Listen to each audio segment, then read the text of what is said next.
Party time.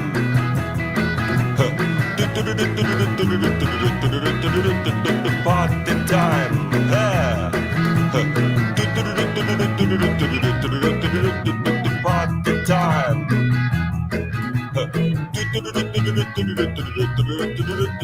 Party time. Drink your drinks and eat your eats. It's party time. Laugh your laughs and eat your eats. It's party time. Smile your smiles and blue your blues. It's party time. Yeah. Dance a dance and shoe your shoes. It's party time. Howl your house and suck your socks. It's party time. Yeah. Oh baby, grab your craps and fuck your fucks. It's party time. Grab your craps and fuck your fucks. It's party time. Everybody, grab your craps and fuck your fucks. It's party time. One more. Grab your craps and fuck your fucks. It's party time. Here we go. Party time. Yeah. Party time.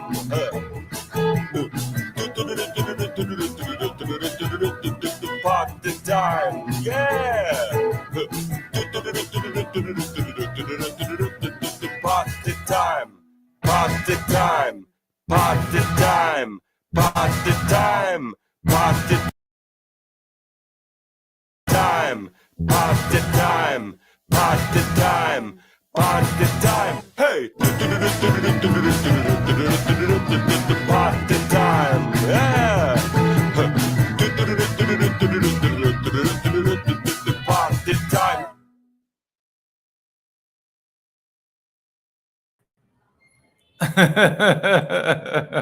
All right. Bless you, Ellie. Ellie, was that you calling me? Hang on. I'm not even on the screen. Where am I? Why can't I see myself? There you go. I'm so sorry. Eleanor, was that you calling me? I was... You know what? When listen, people, I'm so sorry if there's still 40 people here, which is incredible because what am I, an hour and 20 minutes late? And you know what? I was meant to have a meeting tonight with a scrub. Actually, he was one of those blokes that done he was part of that. They wanted to do a podcast with me, and he was a camera operator. And I was meant to have a meeting with him tonight, and I thought, I just can't do it. I'm too shattered. I had 2 hours kip last night, about 3 hours the night before. And I thought it'll be all right. I can't do the meeting, but I'll do a stream, and I'll just say, look, I'm shattered. I've got nothing prepared. I have got something prepared, actually. That's not strictly true. And I went to the toilet, and then I could hear... for about an hour, and I ran out here, and I think it was you. Is Ellie in the chat? Was that you, Ellie? Sorry, love. I mean, I'm so impressed that I don't know. What were you calling me on, Ellie? I don't even know how you... What was it, Telegram or something? Anyway, I've just had to tell everyone that we are live. A massive apologies, but... Like, it was weird because I thought what I'll do when I start the stream, I'll say, look, I'm on fumes, but not Evo stick or anything, but I didn't even make it that far, but we should be all right now. I've even got myself a little stimulant drink. There you go. It's quite a well-known one. There are other sodas available with stimulants in them, of course. Cut me a little bit of slack, people, because there is something that I do want to show you. If I can remember. Oh man, what a mess! What a mess. What did I want to show you? We looked at a couple of great little clips yesterday, and I thought, rather than just wing it, let's have a look at another clip. So let me just rack that up so that we can have a look at it in a couple of seconds. Hang on.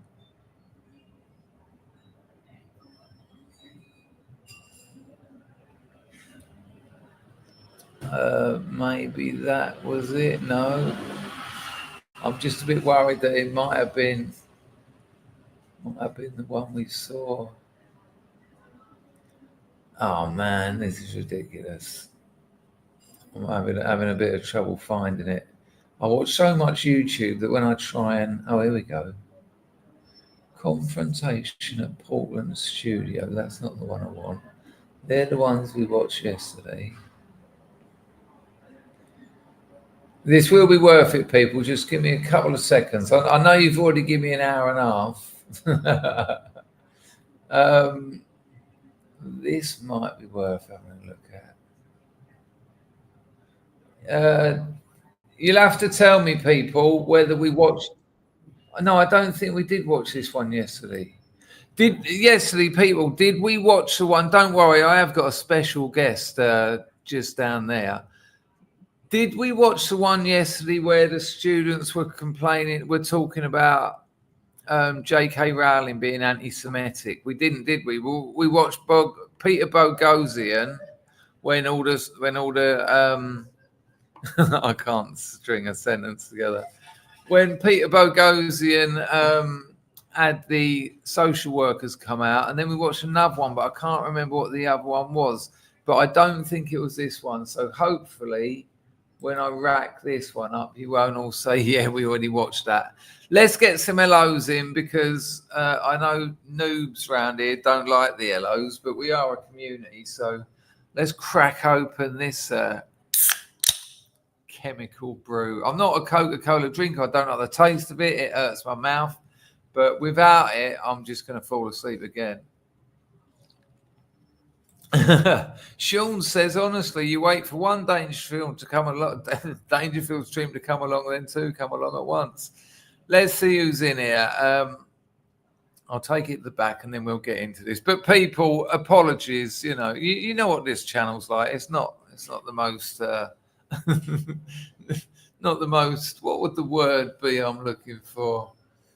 Organised. It's that simple. Mouse Cat's on the phone. Lovely to see you. Daniel's here. Great stuff. John B. Lee James says, I'm extremely late. Incredible. It's terrible stuff. Alexander, lovely. Yeah, I definitely fell asleep as well. It's a terrible thing. Pags is on the firm.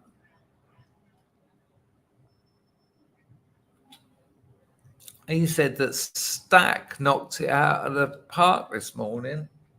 Who's Stack? I don't know. I don't know who Stack is. Maybe I should check that out. Did I say hello to you, Mouse Cat? I'm sure I did. JP, he was demanding streams today on X. I said, yeah, there'll be one tonight. Hello, JP. A little bit of me feels almost happy this happened, because I had to blow out this meeting and I just said to him, I'm too knackered. And then I thought, I am doing a stream though, and if he watches that, I'll think we're not that knackered. And the proof is in the pudding. There you go. Someone's been missing for 2 weeks. Mrs. Packer's email does say that Chris is late, but not how late or why. What I meant was, Packer, when I sent that email, it was about 11:30, wasn't it? And usually I'm streaming at 10:30 or something. I don't know. Lee says it's a fake call-in show. Well, it is so far, but it won't be. Yeah, we're going to get that Dremel sorted. Mrs. Me in it has suggested we could call the names on the bricks grift as brick in it, which I quite like that actually. So at the moment we're going to call it brick in it. Who else is in it we haven't said hello to? 42's on the 9 years for a book, hour and a half for a stream. There you go. I don't know. You can't rush art. Thank you, Daniel. It's that easy, isn't it? It's that easy to be kind. Anyway, VAR. Did you hear the VAR there, Packer? Did anyone hear the VAR? No VAR. I heard it loud as day. It's ridiculous. Well, that's very kind. Mr. Bontoft is on the firm. He's lurking, but he's here. Hello, Wolfie. Lovely to see you. Wolf is very busy drinking tea and smoking. Daniel's going to fire off a very stern missive. It's understandable. Hello, Hans. Lovely to see thee. Right, I'll get plenty of other people in as we go. Hello, Tricky Woo. Nice to see you. I'm sure we've now got 69 people in who are misses.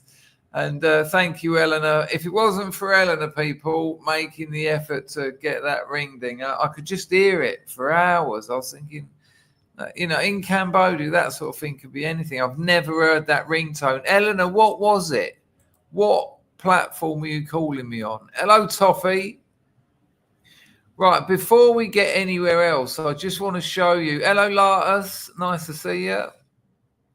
Mont is on the firm. Ragnar Iron Spear, if that is his real name. Albert Ross. Look, he put a 10-bit lurking tax in. Amazing. Nice one, Albert. Albert, you've only got to do 20 and you can get on the brick in it. I'll explain that in a minute. Nice one, Albert. Aprasha Knatu. John's here. I don't know what that means, but I'm with it. Mitzi Classic TV. Nice to see you. To see you nice. Right, Rogue Traders on the firm again. Baz is here. Hello, Baz. Right, listen. So I was talking yesterday when they were trying to, if you didn't catch it, when they were trying to raise money to build the, let me sort this light out. It feels like I've got a bit of a weird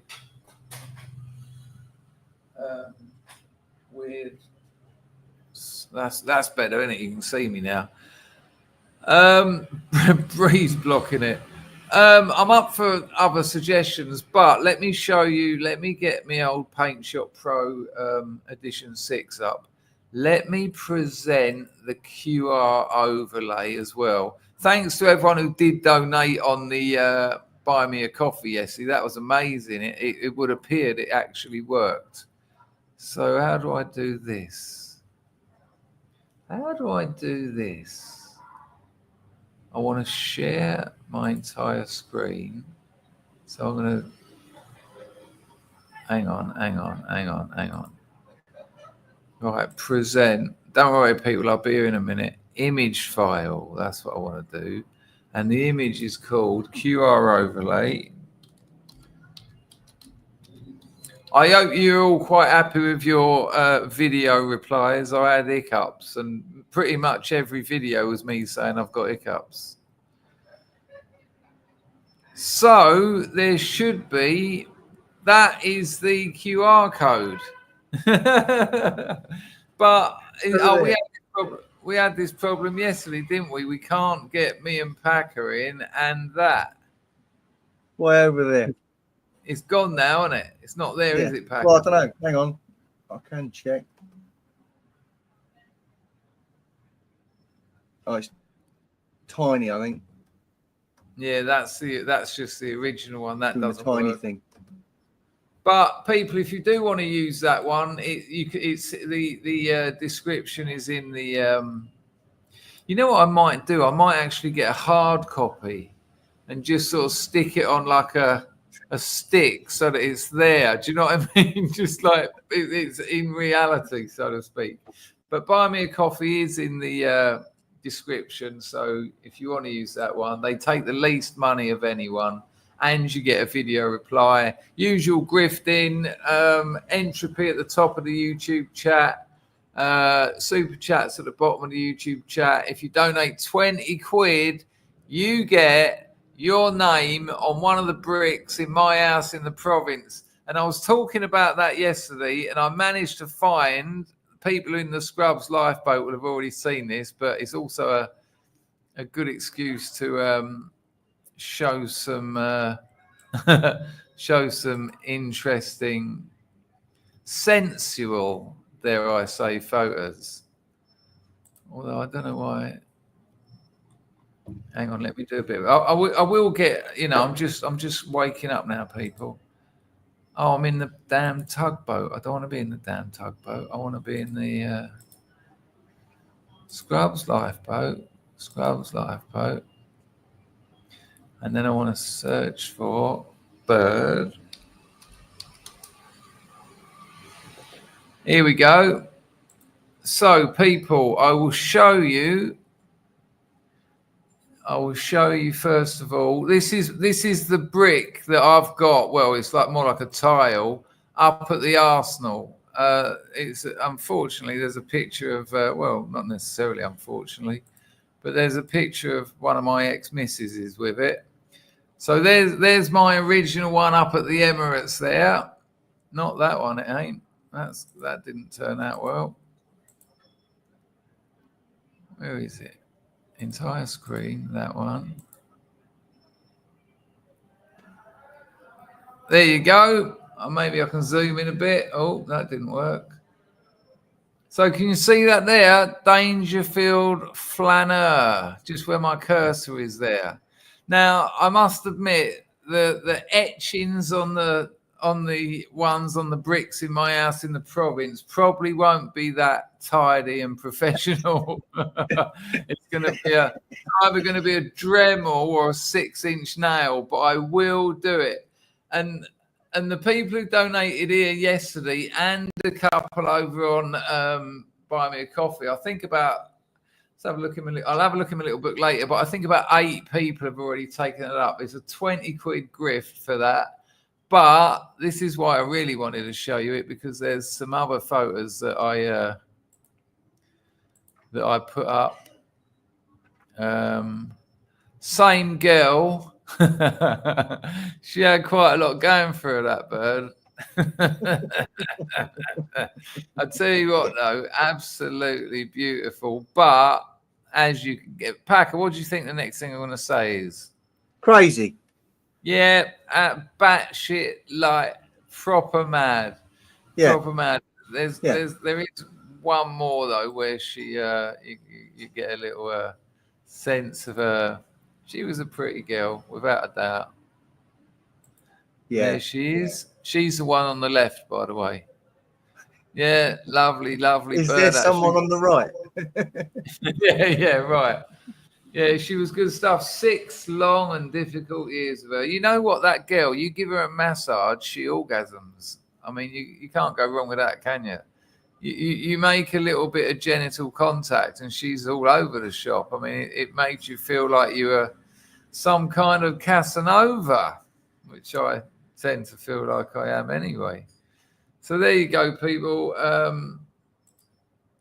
There's the Dangerfield Flaneur up at the Emirates. So that's an option. And I imagine by the time the house is actually built, you've got a couple of years to get that done if you want. Right, we'll get straight in because it's already like 1:30 in the morning here. That's not your fault, obviously, is it? Otto said, "What is the genital contact?" Well, you know, I put my masculine part onto her feminine part, and that would seem to be all it took. A few sights and sounds is on the firm. John Enoch's in here. Broken Silence is in here. Hello, Mush. Nice to see you. Hello. Did I say hello to you, Otto? I'm sure I did. Right. Now let's have a look at this video I've got for you. I'm a bit frustrated about that. I'm just cut me a little bit of slack, people. This novel I'm writing is what's ruining me. It's just when you're in a flow. Any creative person in a flow state will tell you sacrifice everything.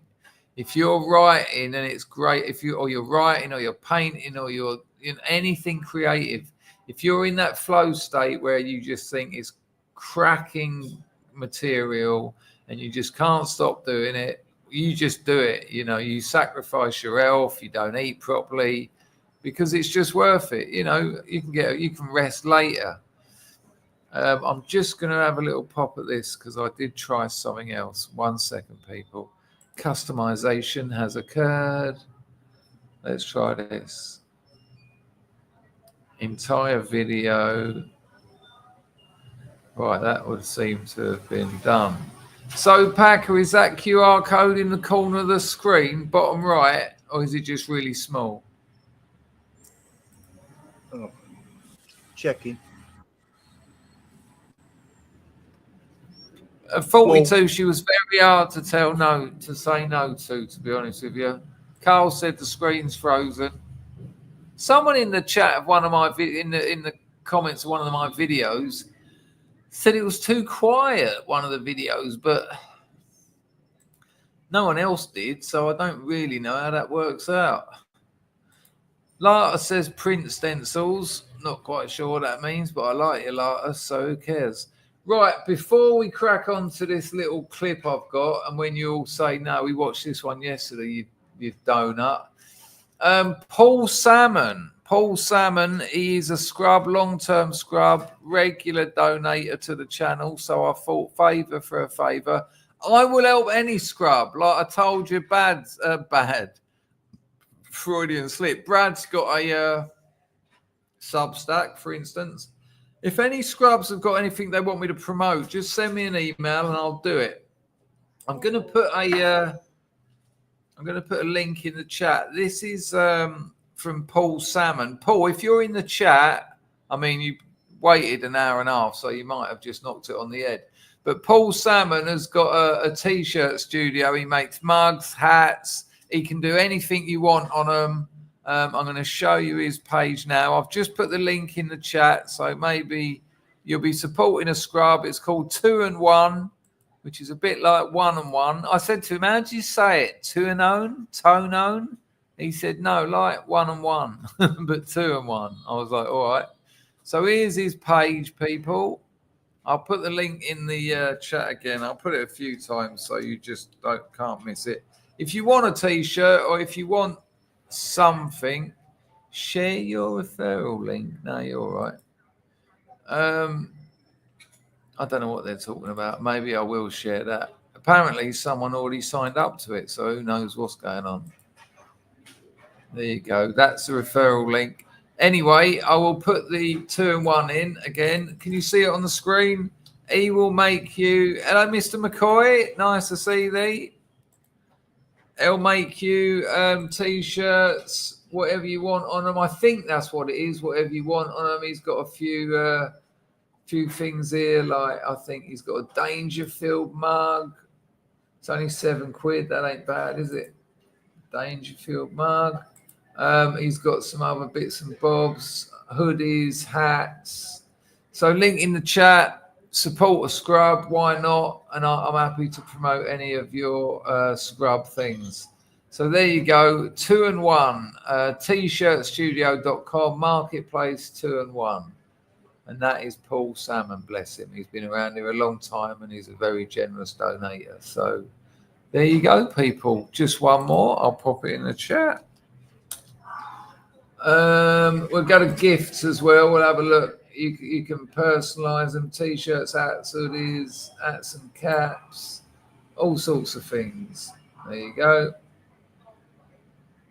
I just respect people who actually get something done and try and make something happen. You know, it starts like this, and 6 months' time, he might be making a lovely side hustle and can give up his job. Lovely.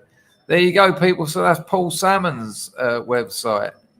Okay. So now let's have a look at this video. I pray that it wasn't one of the two we watched yesterday, or it's just going to be so embarrassing. It's another Bogosian one, and we've got our man Warren Smith in it though as well, which is there you go. That's on the screen now is Paul Salmon's merch website, and I think he can make merchandise for you. So if you've got something and you need some merch, Paul can do it for you. I think that's what it is. Yeah, nice one, Wolfie. I think that's fair play, actually. I think, give something a go. Look at that. Broken Silence has already seen a 2-1 Prezi for a mate. Amazing. Great stuff. Fair play to the Samona. Lartus has got the Chronicles of Eraldria. Please, part 3 coming soon. Well, I'll say it, Lartus, but that ain't going to do anything. That's going to get you no sales. Just, that. But it's nice. Well done for getting part 3 done. Mr. Pat was behind me saying Dave's Waffle House. Promote Dave's Waffle House. I do it on every stream, don't I? I say it's the best YouTube. It's the best stream on YouTube. I absolutely love it. It's just a shame that it's 4 or 5 o'clock in the morning for me. I get up, I have a wee, I watch a bit of it, and then I have to go back to bed. It's ridiculous. Right, Packer, what did we watch yesterday? We watched Boghossian dealing with the... oh, no, that's it. We watched Boghossian dealing with the social workers, and then we watched those 2 ridiculous school... headmistress and the Blackberry what, yeah.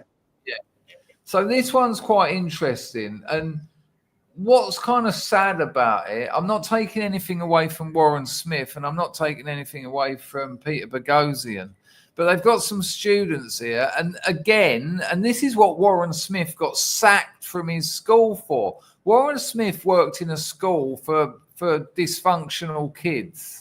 And he said that people come and they leave the same day. Some people stay for a week, and he was there for years, really putting in the effort, trying to give these kids, if you've got a dysfunctional kid, usually they come from dysfunctional homes. That's just a reality. Not all, but, bless Warren Smith for trying to help these kids. He got sacked. If I remember rightly, someone could potentially correct me. But he had one of his students in for like a viva voce, which is an oral examination. And the bloke was like, no, I'm voting for Harris because Trump did this and Trump did that. And Warren Smith doesn't say you're wrong. He just says, okay, what is it that Trump has done or said that makes you vote for Harris? And the bloke's sort of like, well, everyone knows about it. He said, yeah, but everyone knows about what? And, he just slowly... keeping his calm, not being aggressive, not sort of going, you're stupid or anything like that. And slowly the bloke, it's quite a beautiful video because by the end of it, the bloke's like, yeah, I think actually I'm going to have to reevaluate my position on this. What a great way of teaching a kid, lose assumptions, lose hearsay. Assumptions and hearsay don't count in a court of law and they shouldn't count in a debate. Now, the reason this is a bit weird because Boghossian and Warren Smith are trying to teach a couple of undergraduates, which is, I assume they're undergraduates, which means they're doing a Bachelor of Arts or a Bachelor of Science or whatever, which is a BS and an MA and a BA.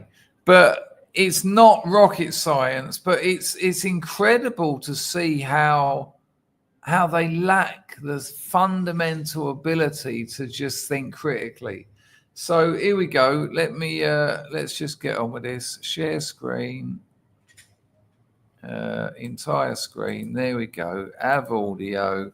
I better stick my cans in, people. It's going to delay things even further.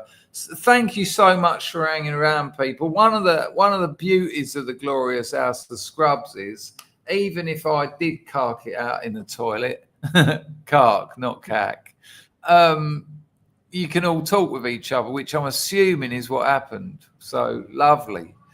Let me just make sure these are connected. AirPods Pro, let me just test it. Yep, that's working lovely. Okay, people, so it's another Boghossian thought experiment. I'll just do my shirt up a little bit. I'll tell you what, Ellie, if you hadn't woken me up, I'd have probably fallen asleep all night. I've got the doors open. I live next to a shanty town. They'd have been in those windows and robbed me absolutely dry. So check this out, kind of interesting. And remember, it was this kind of thing that got Warren Smith banned from teaching. Ridiculous. We don't want you to teach our kids how to think critically. We want them to be lumpen proletariat workers. Here we go. Roll VT. Let me know you can hear it, people. So if there's no evidence for it and you're not sure of it. So there you go. The claim is that J.K. Rowling, who wrote Harry Potter, and she's, I think if I'm right, she's the richest person in England. I think J.K. Rowling has got more money. Let me just check this, actually. Let me just see what the old Gemini's got to say about it. Unless anyone in the chat can confirm. Is J.K. Rowling the richest person in England?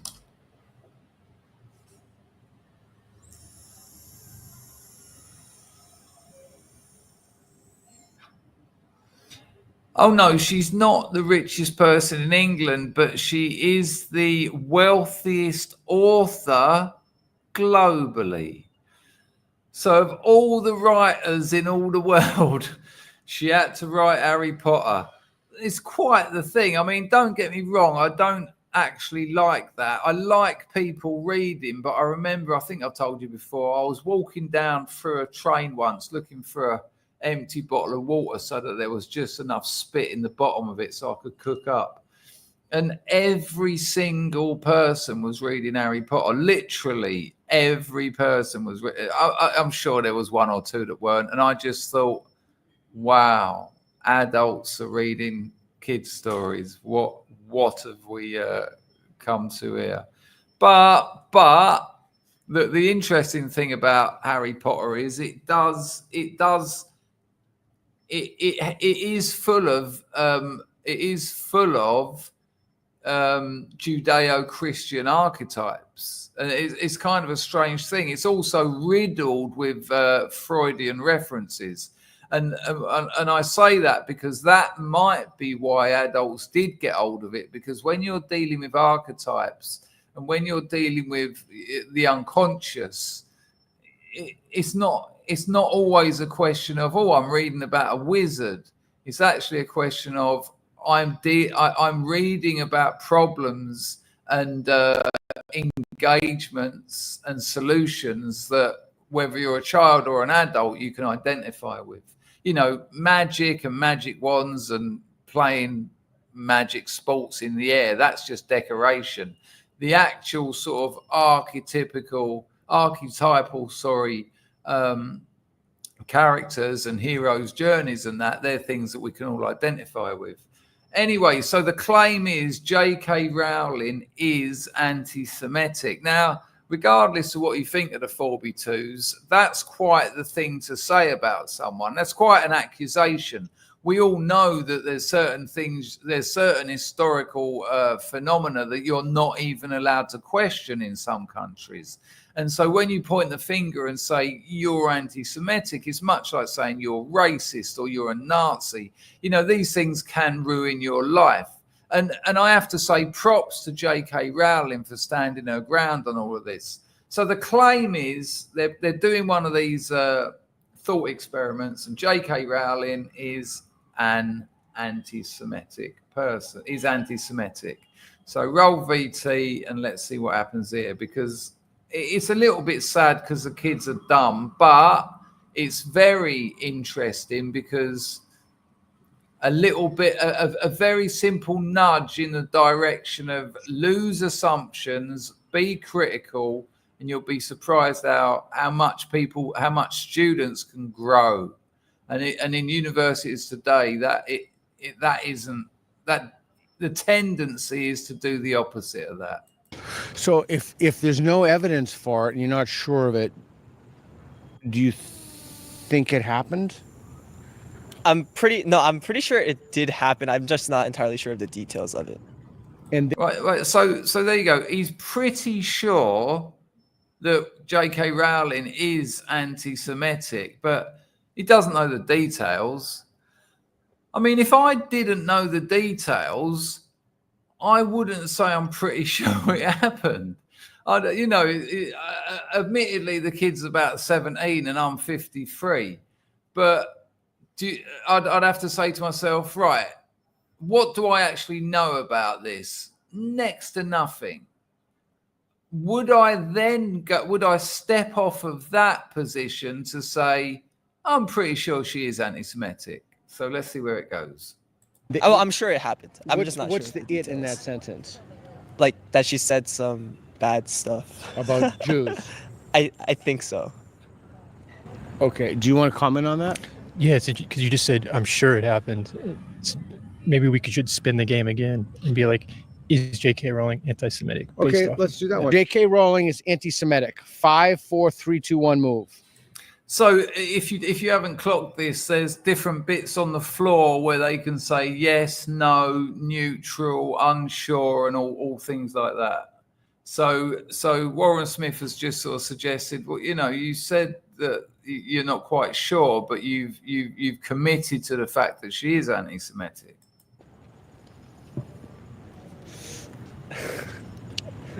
You're in the new. So Warren Smith's gone all the way over there, which I'm going to assume is she's not anti-Semitic. The girl has changed her mind. Let's see what the boy has done. Neutral? Yeah. Yeah. You're in the neutral?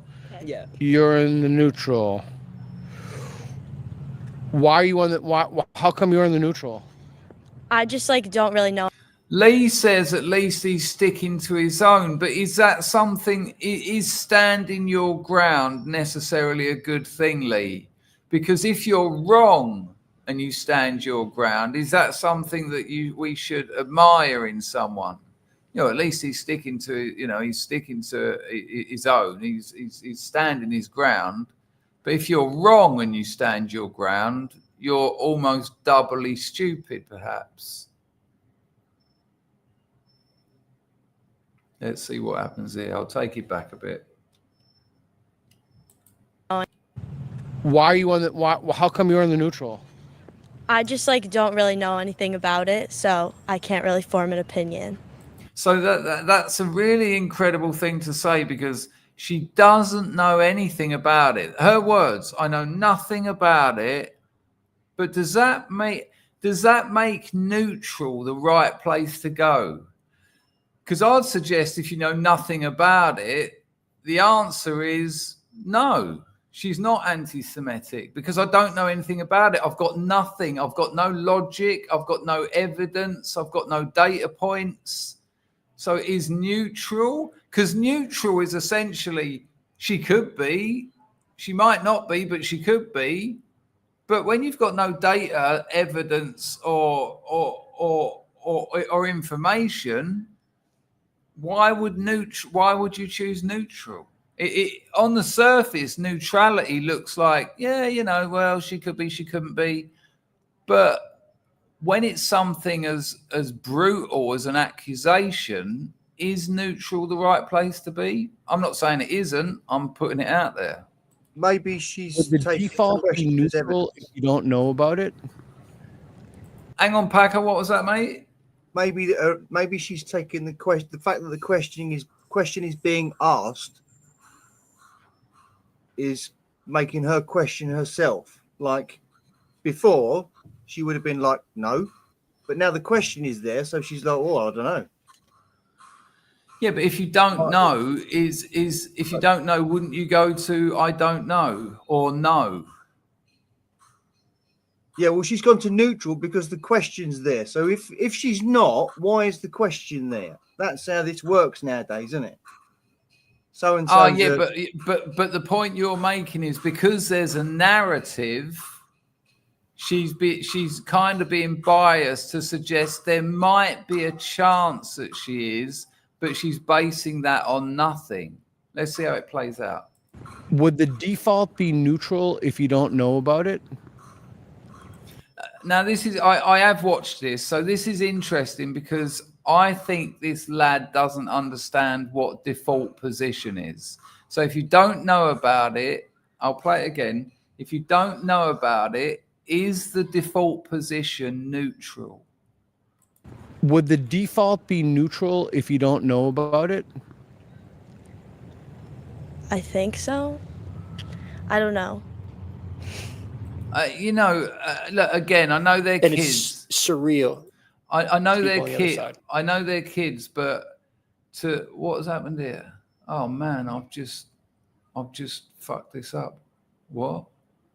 Hang on, sorry, people. So if Here we go. So if you don't know, she said, I don't know anything about it, but she's still choosing neutral. Should spin the game again and be like, is JK wrong? 2-1 move.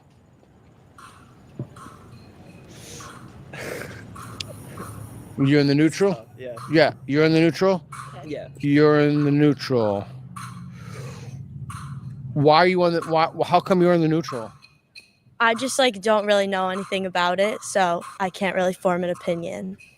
Would the So it's incredible, really. And I will say this: I imagine these undergraduates are going to do 3 or 4 years university. It's going to cost them $60,000, $70,000, $80,000.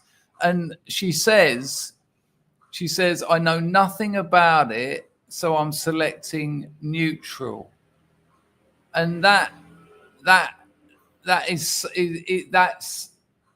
ridiculous, but I'm cutting them slack for their age. But I will suggest that this little 7-minute video will teach these 2 students more than they'll get from the rest of their course altogether. the default be neutral if you don't know about it? I think so. I don't know. And fair play to her for saying I don't know, but she says I don't know, but by the fact that she's chosen neutral, she's saying I don't know, but she's made a selection of neutrality. How come you're on the neutral? I'm of the same opinion. Like, I don't think I know enough about the issue to have like a opinion on it. But you're showing an opinion by saying neutral. Surely, if you don't have an opinion on it, you should be on. She is not anti-Semitic. I mean, she could be, and if you get more information, sure. But based on what you know at the moment, you're saying I don't know, but you've selected neutral. And I think neutral means like no opinion. So. Does neutral mean no opinion? No opinion would surely mean no, she isn't.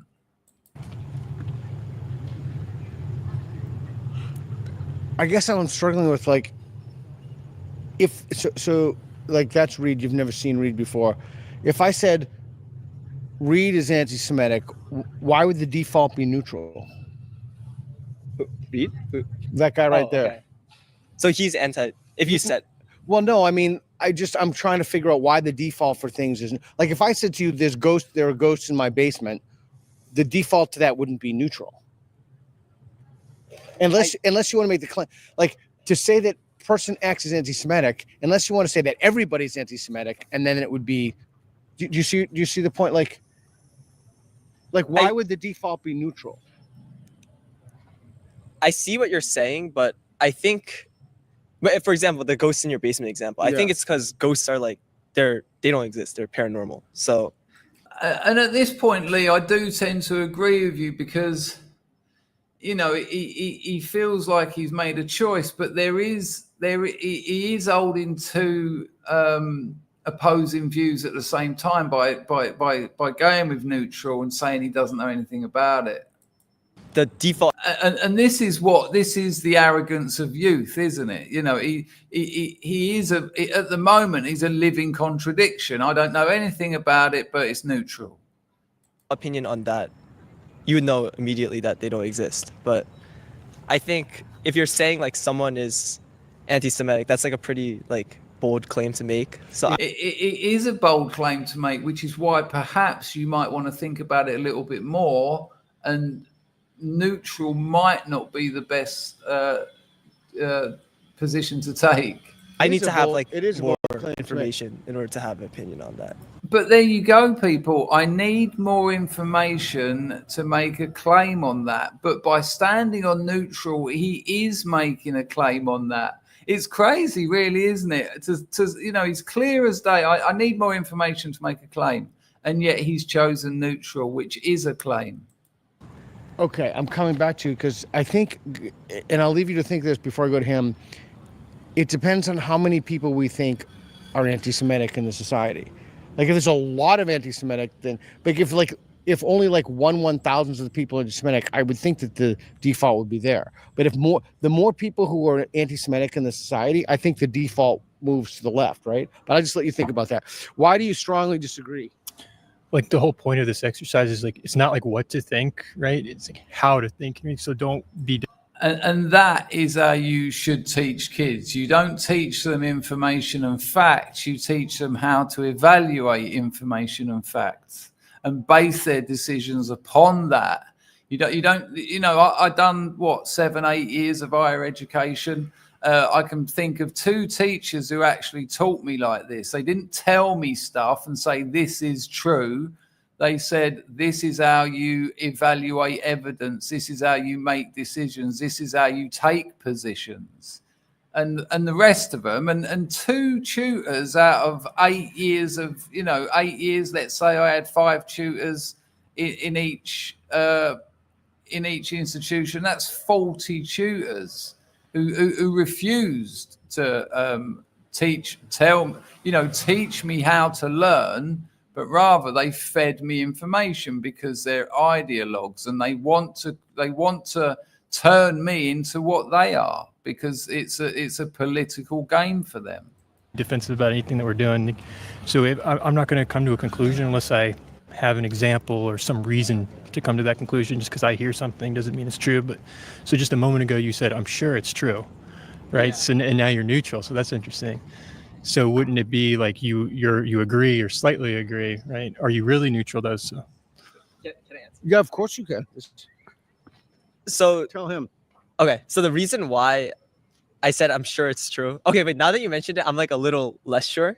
But the reason why I said it was because like I know like it's like a really big deal right now, or maybe not right now, but it was a really big deal like pretty recently, and and again, when he says it was a pretty big deal, what he's actually saying is the narrative that has been, which is essentially media propaganda and organizations, institutions, public and private institutions trying to push this narrative.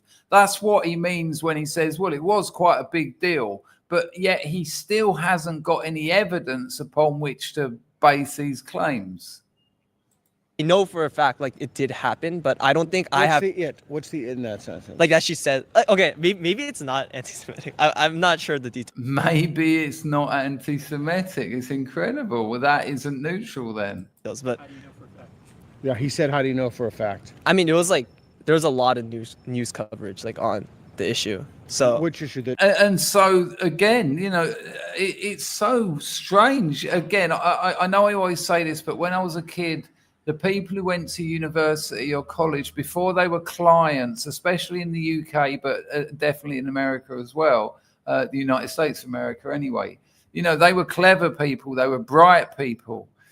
But, this kid is endlessly contradicting himself so that he can maintain some sense of pride almost. I'm not stupid. I've made my choices because CNN talked about it. It was on MSNBC. Richard Maddow spoke about it.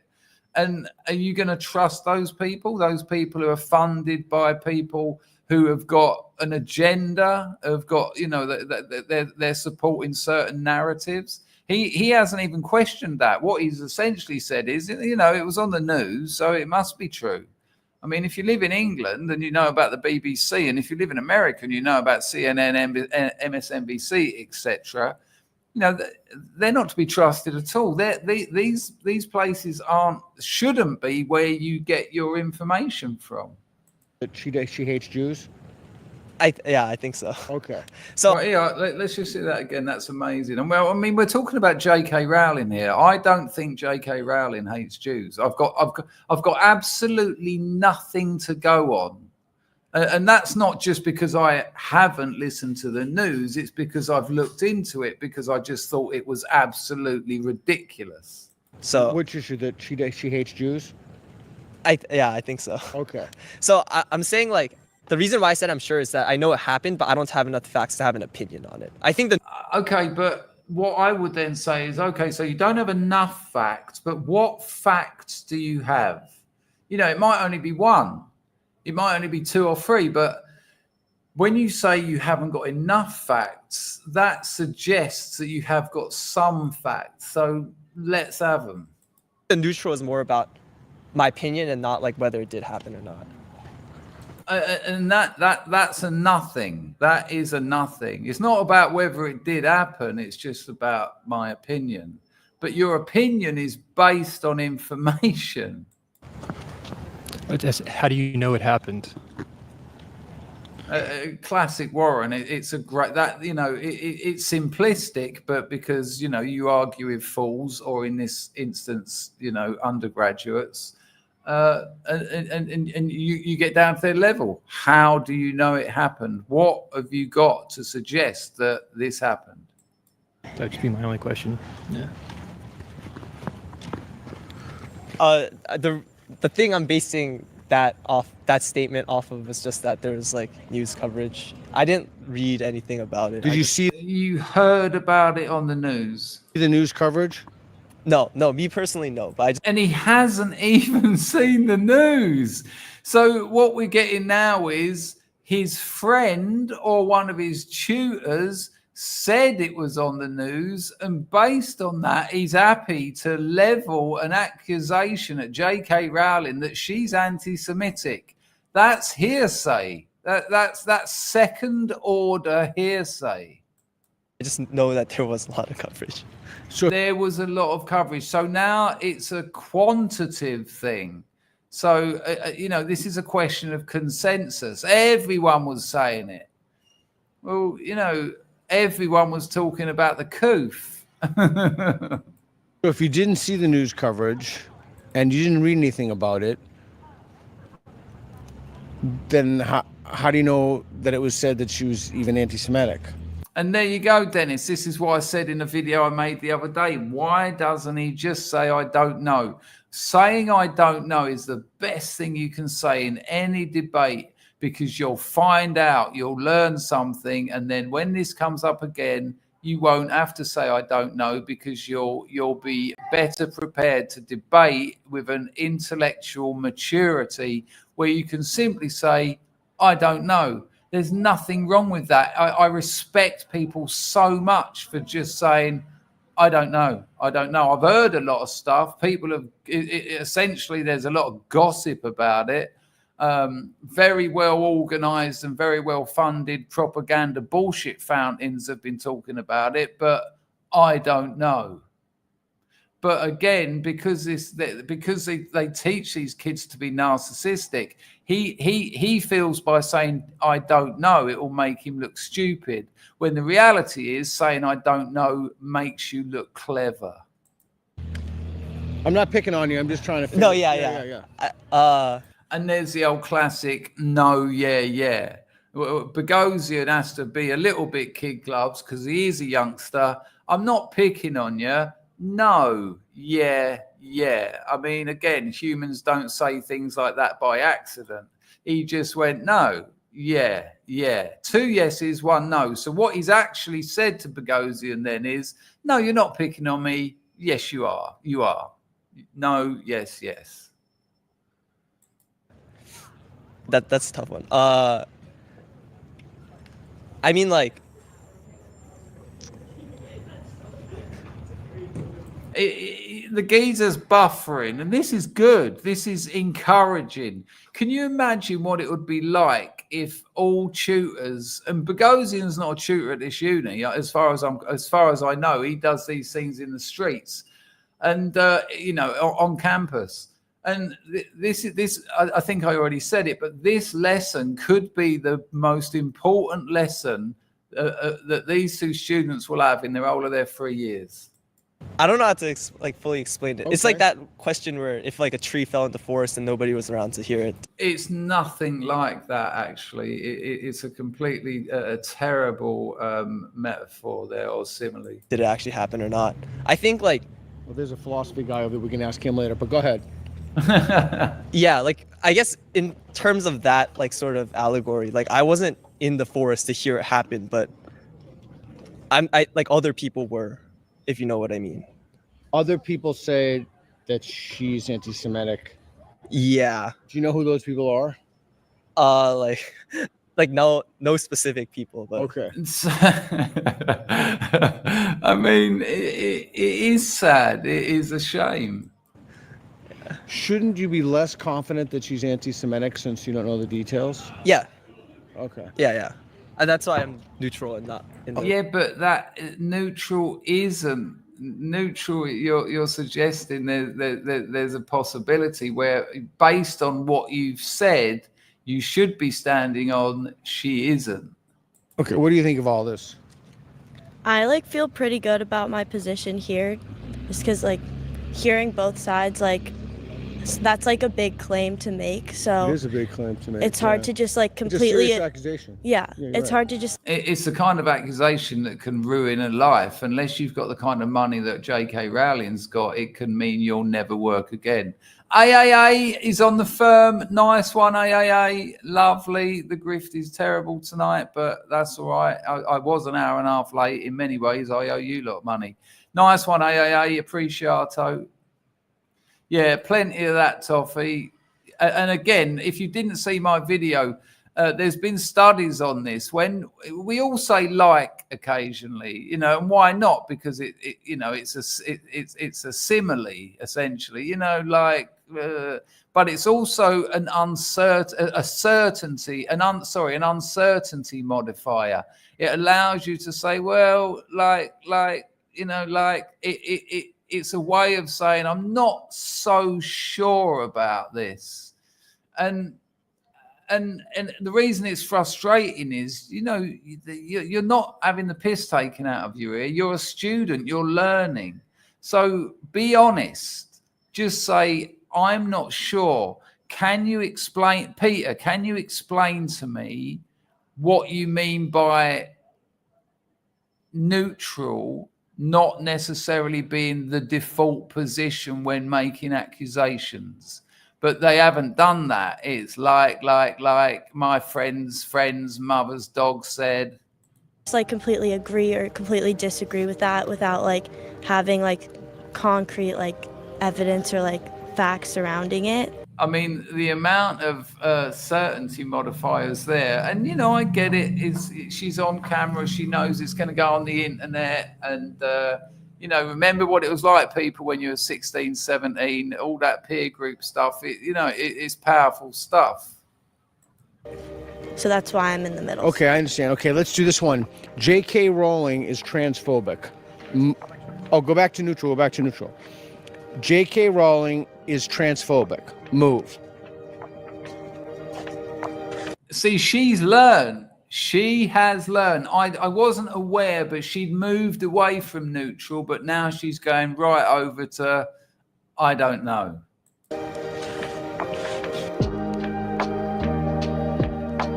Incredible stuff, people. I mean, there is without a doubt, there's an element of sadness here, but we have to remember that they are kids and they're dealing with all that stuff that, we've all dealt with at school. Let me tell you a little story. I'm writing this accidental novel that's going to be a massive commercial success, obviously. And I'm going to tell you a story. Packer, I think I probably told this 4 years ago. We're back to that part of the cycle. Me, Darren Gold, Darren Booker, Jason Evans. I mean, if they're not 1980s school names, I don't know what is. And Wayne Arbour were sitting in an art class. And Wayne Arbour, nice kid, very pretty for a young boy. And, you know, it was frustrating because he was a bit boring, a bit dull, but all the girls liked him because in those, you know, at school, the girls just like the pretty boys, you know. And it would be like, wow, but he's so boring. He'd always have a girlfriend, but only for a week or so because, you know, once they went round his house, they'd be like, do you want to watch telly? And there's only so much good looks. There's only, you know, good looks can only take you so far, especially when you're a bloke. So Wayne's gone to the toilet, and unpleasant me. I've just seen a super chat go in. I won't miss that, mate. I'll catch up with it after this. It looks like it was AAA again. Nice one, mate. When Wayne Arbour went to the toilet, I said to the other kids, I said, listen, when Wayne gets back, let's pretend, because we're all about sort of 13, 14. And this is in my new, very successful commercial novel. I said, when he comes back, let's pretend that when you start puberty, there's this sort of green discharge that comes out of your little fella.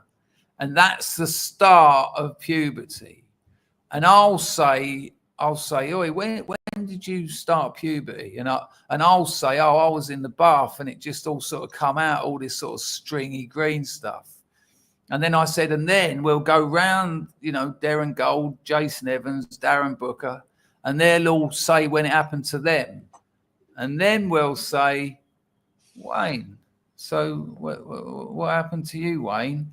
And we'll see. Now, that, you know, this wasn't some kind of like psychoanalytic test. We were just kids and thought it would be funny to watch someone break under the hideous reality of peer groups. And so Wayne Arbour, and a nice kid as well, Wayne Arbour, and he comes back from the lab, and I go, I'll tell you what, I was thinking the other day when I started puberty, but by the way, my voice hadn't broken at 14 and I had no pubic hairs. I used to sit next to a kid in English who had fucking a beard. When we had to play like rugby and that, I was just a kid, and this, you know, the Yeti would be running at me. I'd just throw the ball away and go, no, you can have it. But Wayne Arbour comes back and I say, I was thinking the other day about when I started puberty. You know all that green stuff that just comes out. Darren Gold, Jason Evans, Darren Booker, they're all in on it. They all went, yeah, it's gross, isn't it? And I'm sort of looking at Wayne. He's like a little bit confused. Not the cleverest bloke. And then Jason Evans went, I was in bed. He said, I woke up for school and I've looked down and it was just sort of, you know. And then Darren Gold's like, yeah, I was in the bath as well. He said it was horrible. You know, I had to have another bath. So we've all told our little bullshit story about this pre-pubescent discharge sort of moment. And so then there's this real pregnant pause. And I'm like, Wayne, what happened to you? And you can see him buffering. You can, you know, this is like, these are the things of life. And he was like, and you know, what must he have been thinking? He must have, you know, just look at all the potential things. He must have been thinking, am I different? And the last thing 13 and 14-year-old kids wants to be is different. Kids don't want to be outliers. You know, okay, you get the odd kid whose mum and dad are philosophers and they've been reading fucking Albert Camus since they were 12, since they were 7. But, you know, he was probably thinking, have I not started puberty, or have I got like some kind of illness? And then, you know, all this stuff he must have been thinking. And then he went, and it was all really sheepish. He went, yeah, I was in the bath as well. He went, it just sort of come out and it was horrible. Now you'd think, and this is what I kind of thought before this little plan occurred, that when he said that, we were all going to go, nah, you fucking idiot, as if that happens. No one said a word. As a group of kids, we learned something really unpleasant about humanity. we learned something really unpleasant about peer groups and fitting in. And it wasn't sort of no one. And, you know, Darren, Jason, me, no one went, ah, you idiot. We all just sort of looked at each other, felt the sort of shame of humanity. We felt the sort of, and not because Wayne was an idiot, but because we could identify with it. Because in other situations, you know, I talked on yesterday's stream about a geezer at my school when we used to talk about war films. He'd say these, like, you know, these generalities, like, that bit with the helicopter, and everyone would be like, yeah, obviously, you know, what about when he shot him? And so, you know, the chances were that we could all identify with that pressure, that peer. We didn't know it was called peer group pressure, but we identified with just going along with the crowd because it's easier. And no one said, it was never mentioned again. And no one judged him negatively either. You know, when we were on our own later, no one sort of went, that was weird with Wayne, wasn't it? We just didn't want to confront it. We didn't want to confront it because it's like, wow, life's weird. Life, being a human is weird, and we're only 14, and it was a dark turnout. And I certainly think there's an element of that in that video. I want to ask you something, Scrubs, and I need you to be honest. I'm sure some of you won't be, because again, that's what humans do. Hello, Mega Essex boy. Nice to see thee. Let me catch up with that super chat before I missed it. We got Albert's AAA become a new member. AAA dropped a 10 spot as well. I'll refresh entropy on the off chance. If you do use the buy me a beer, the link's in the description. You'll get your video after the stream. I want to ask you something. When I was at that school, thank you, AAA, for that donation and for becoming a member. Lovely. And hello to all the new subscribers. My channel's actually growing, and it hasn't done that in 5 years. It's remarkable. There were times when I was a kid. I remember when E.T. come out. Do you remember E.T., the extraterrestrial Spielberg film, massive, one of the biggest films of the 80s? I'm sure you do. I was in primary school then, and this girl said, I watched Et last night. Et, right? E.T. Et. Now, this film wasn't even out in the cinemas. It wasn't even out on video. It was just spoken about. You know, it was the sort of marketing, the 6 months of marketing building up to it. And she said, I see Et last night. It's about an alien. And I watched 4 or 5 girls, all said, yeah, I've seen it. I've seen bits of it. You know, that if you say you've seen bits of it, you're cutting yourself a little bit of wiggle room, you know, if you get something wrong. Or, you know, I saw a dodgy copy, you couldn't really see it. And I got the feeling that no one had seen it.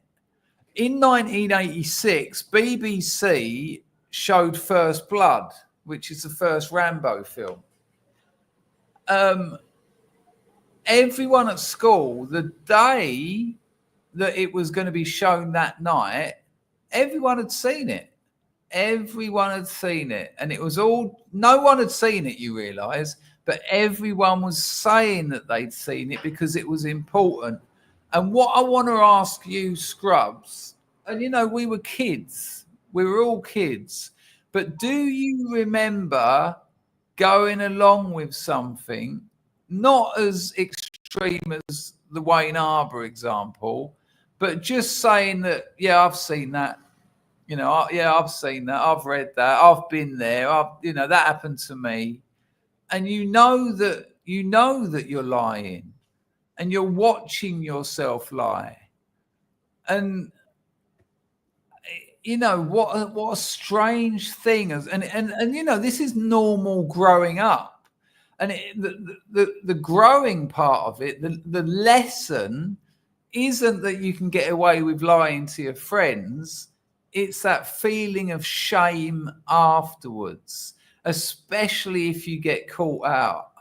That's the actual lesson. And these lessons are really important for young people as well.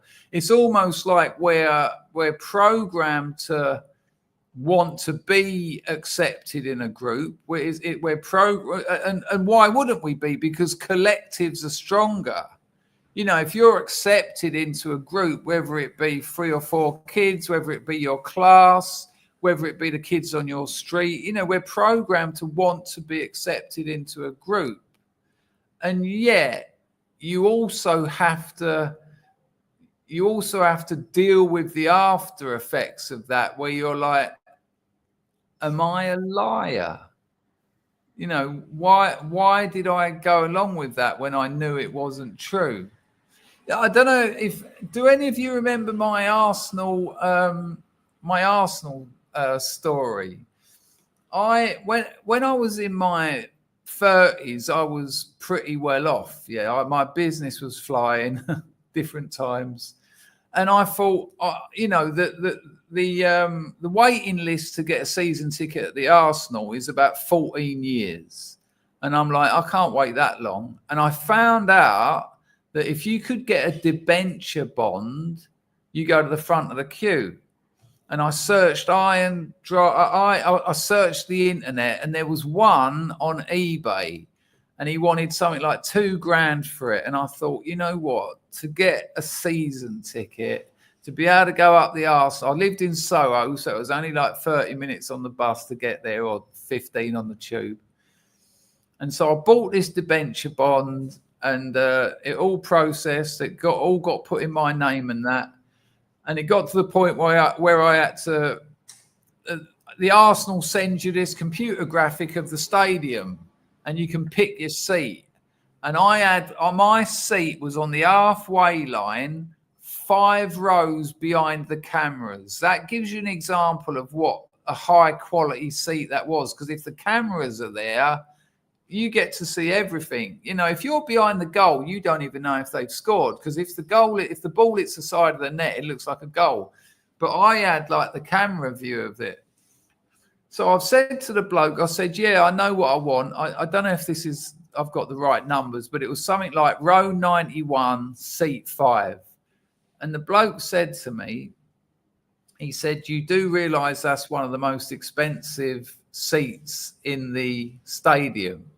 Now, because I grew up very, very poor, like very poor, I came into all this money through my business, and I didn't really know how to deal with money. Someone who'd grown up with money would have just said, yeah, that's not a problem. I'd just sell me the fucking seat.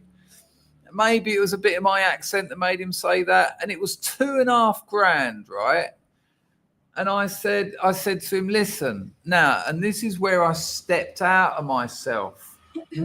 Me, rational me, stepped back, and I saw me, the liar, feeling the need to somehow sort of make it all a bit better. Not be the man who'd managed to get some money. And I said to the bloke on the phone, I said, listen, my grandfather, he died last year, and he left me this money and he said, only if you spend it on the best seat in the house for your season ticket. And the bloke was like, wow. I said, so I'm fine with 2,200, 92, seat 5, lovely.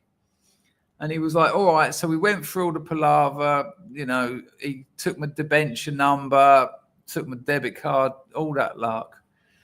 About half hour later, I get a phone call from Arsenal PR.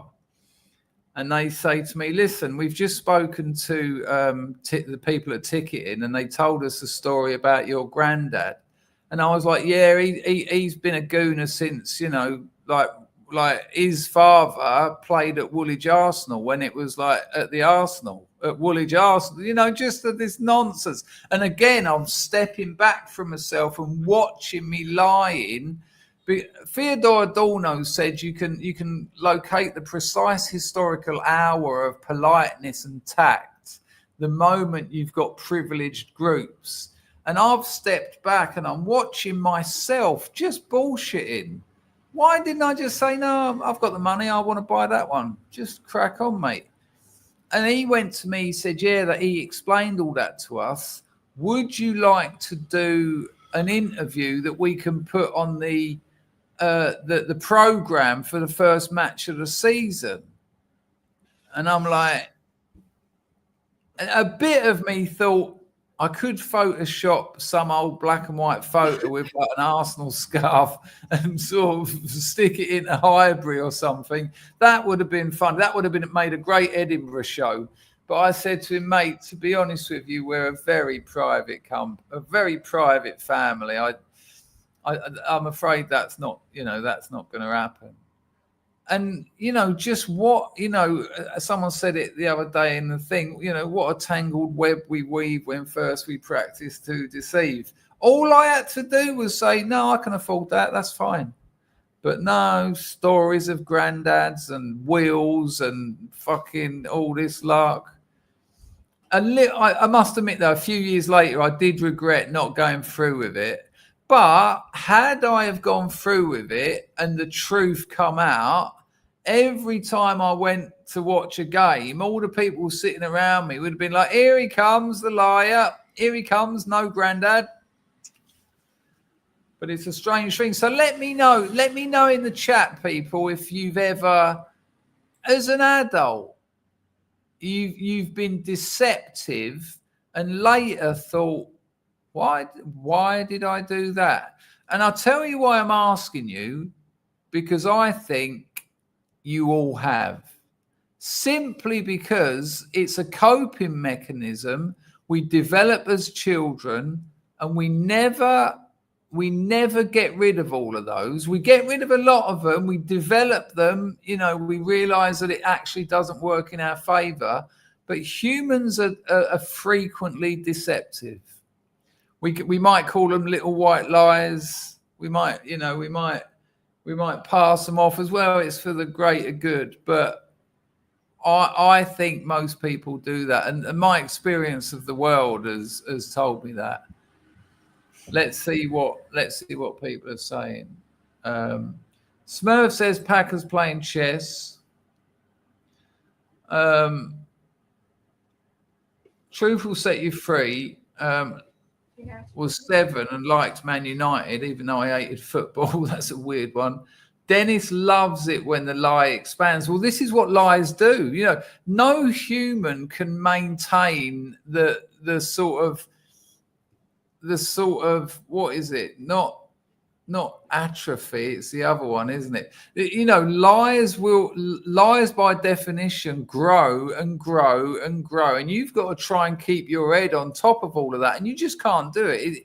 It's faster than your ability to keep track of it.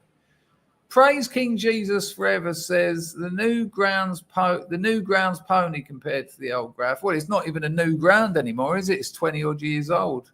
But yeah, Ivory was lovely. Truth will set you free out of that. Brad says, don't make me choose. IR says, I could never blag like that, which is why I got nowhere in life. I think lying actually works against you. There's a time and a place where a little bit of discretion can help you. But on the whole, honesty works. Rogue Trader says, lol. Brad says, I should have done it. Yeah, maybe, but it would have been funny for a bit of stand-up, but not funny to not enjoy going to the Arsenal. Do you know what I mean? Rogue Trader would have done this interview. JP says, my old man was the best blagger I've ever seen, and I wouldn't be surprised if the apple didn't fall too far from the tree there, JP. Sean's not deceptive enough. Yeah, I don't know, man. Toffee says I might just be a sociopath. Aren't we all? Brad says no. Baz says yes. Lee says, yeah, attracting partners it's just a deception from start to finish. when I learned that most women will respond better to, can we just quit this shit and just go and have a fuck? That was one of the most amazing, that was one of the biggest growth spurts of my life. And you don't have to sit there going, oh no, tell me more about your amateur dramatics. I'm really interested. When the truth is, I'm interested in your massive cans. Let's just have a fuck. And they'd be like, thank fuck, because I'm bored too. Dennis says it's like a Seinfeld Curb Your Enthusiasm episode. Now, Dennis, you've hit the nail on the head. Why was Seinfeld and Curb Your Enthusiasm two of the most successful comedy shows ever? Because people could identify with them. If people didn't lie, if people weren't deceptive frequently, regularly, you'd watch Curb Your Enthusiasm and just think, what is this? These people are just liars.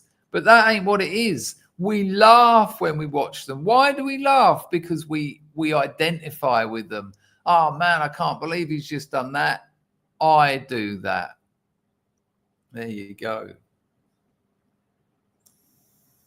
Wolfie says not for a long time. Carl says women lie more than men. I'm not so sure about that. I don't know, but who knows?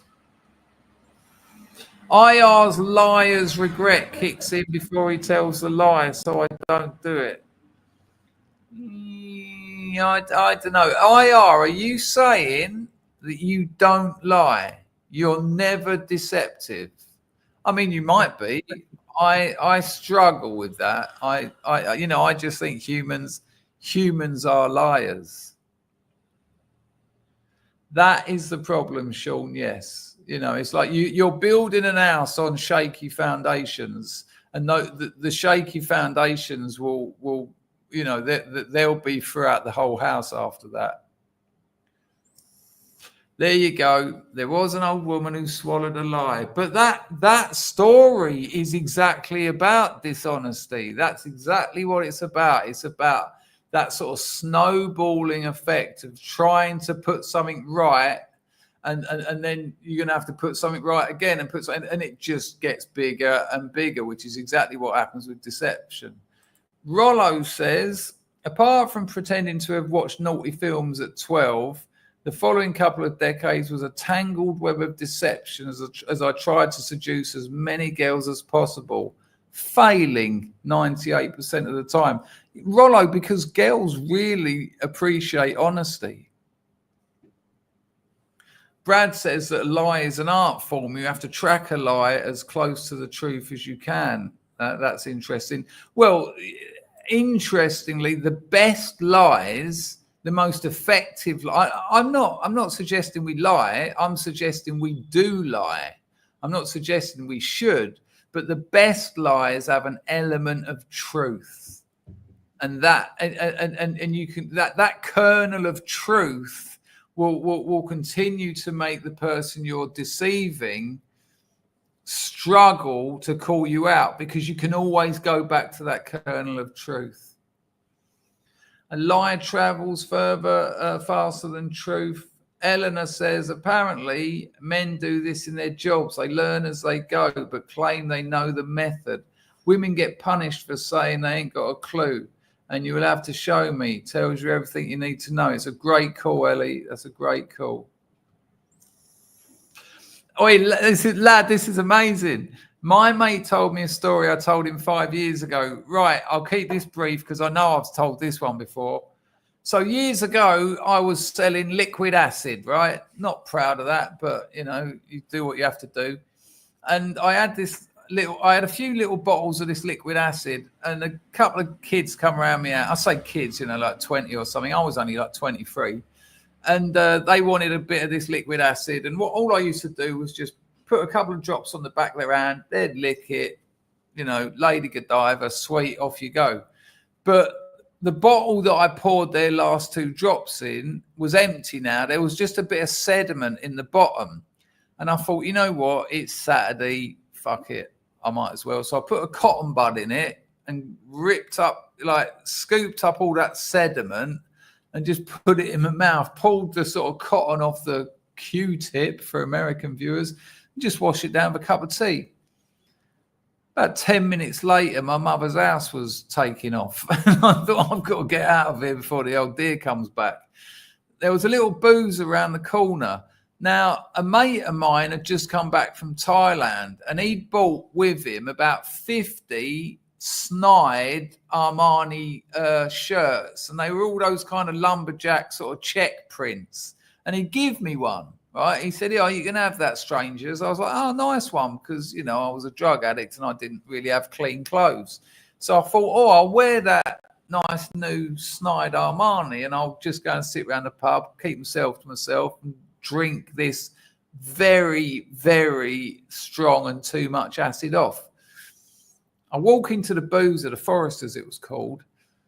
Every single bloke in there has got a snide Armani shirt on. This geezer had given everyone one.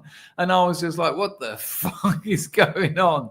And it was Ramo as well. It was absolutely sardines in there. And I'll see this one chair with no one sitting on it. And I didn't want to be standing up, because when you're standing up in a boozer, people are next to you and they're like, it's a bit busy in here tonight, isn't it? And it was, well, I say tonight, it was about midday. So I thought, I'm going to nab that chair. So I said, sorry, mate, you know, I got a Guinness or whatever.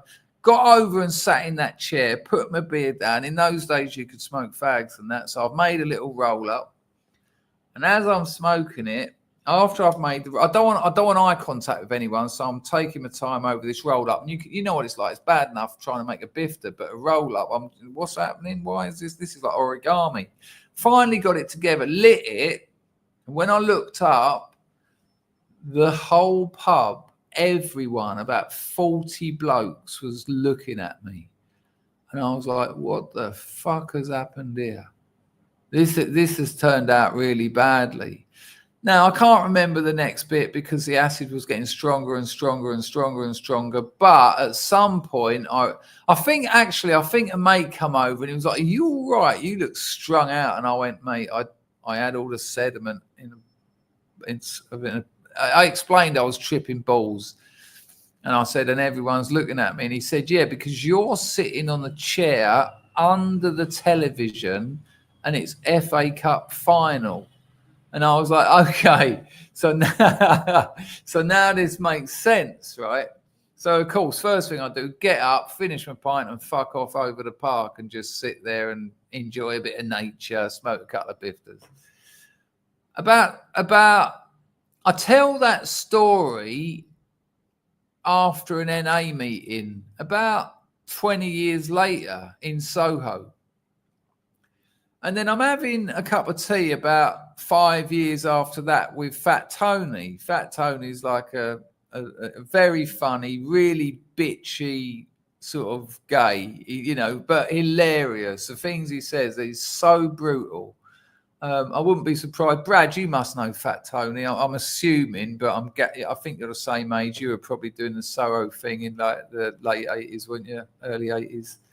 Like I can't remember what the magazine was, but every edition, it might have been The Face. Do you remember The Face? Every episode of The Face, it had like 10 excuses to try and get into the clubs in Soho for free. And it'll be things like, I'm Fat Tony's record carrier, I'm Fat Tony's boyfriend, I'm Fat Tony's this. You know, you know, he lived with Boy George. He's a bit of a sort of a bit of a gay icon in the Soho scene. Anyway, I'm sitting down having a cup of coffee with him and we're talking about acid. And he went, I'll tell you what, he went once. He said, I had a load of this liquid acid. He said, but it had run out and it was just all the stuff in the bottom. He went, I got a cotton bud. And I'm thinking, is this really happening? And he told me my story. And he went, you know, there was this one chair in the boozer. He missed out the bit about the shirts. And he went, turned out it was the FA Cup final. And that's why everyone was looking at me. I really wanted to go, you're lying to me because that's my story. But because I know Tony, he would not have yielded, not a chance. It would have caused me more problems for absolute certainty. But yeah, so who was that who just said that? That was it, lad. My mate told me a story. Yeah, I mean, that's a weird one, isn't it? I mean, I haven't necessarily got a problem with that because that's one of the beauties of stories. You know, you can tell someone, they'll tell someone else. There's a reason we repeat stories, and that's fine. But but it's weird when it comes back to you. When your story comes back to you, it's very strange. Anyway, what else is happening? What else? Right, let's open up this chat, shall we? Let's see if I'll put the old overlay on in case anyone wants to donate and get your free video. Free. It's not, you pay for it. If you want your brick on my province house, that's a 20 quid donation. You can do that Entropy, Super Chat, or that little QR code. But let's see if someone wants to come in for a little chat-a-doogie. It would be nice if we had someone, not one of the usual suspects, someone who hasn't been on for a while, or, you know, I will take regulars, but it'd be nice to have someone who hasn't been on or whatever. Rollo said it's gold. Baz says I'm a hypocrite just to piss off other annoying people.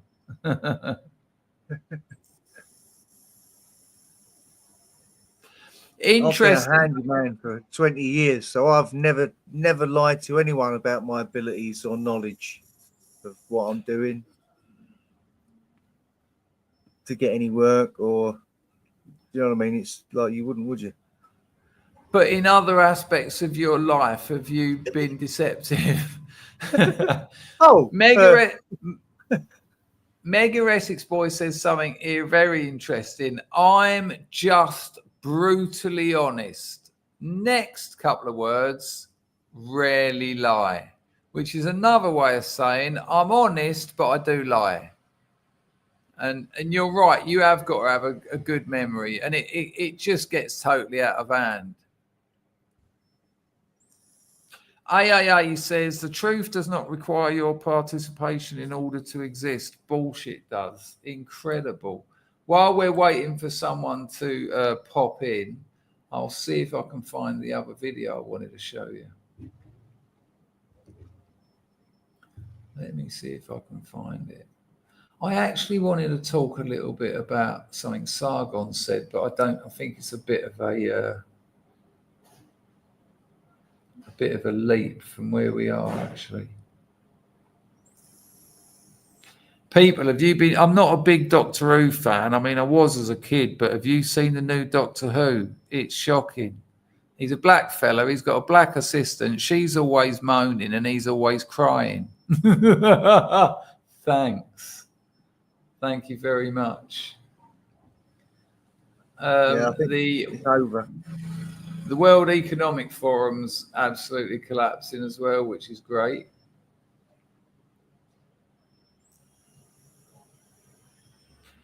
All right, seeing as no one's chosen to come in. Oh, actually, I might. No, that's a bit dry, actually.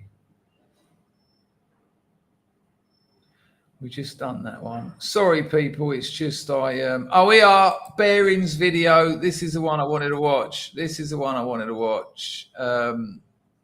Beza, don't do me a content match, please.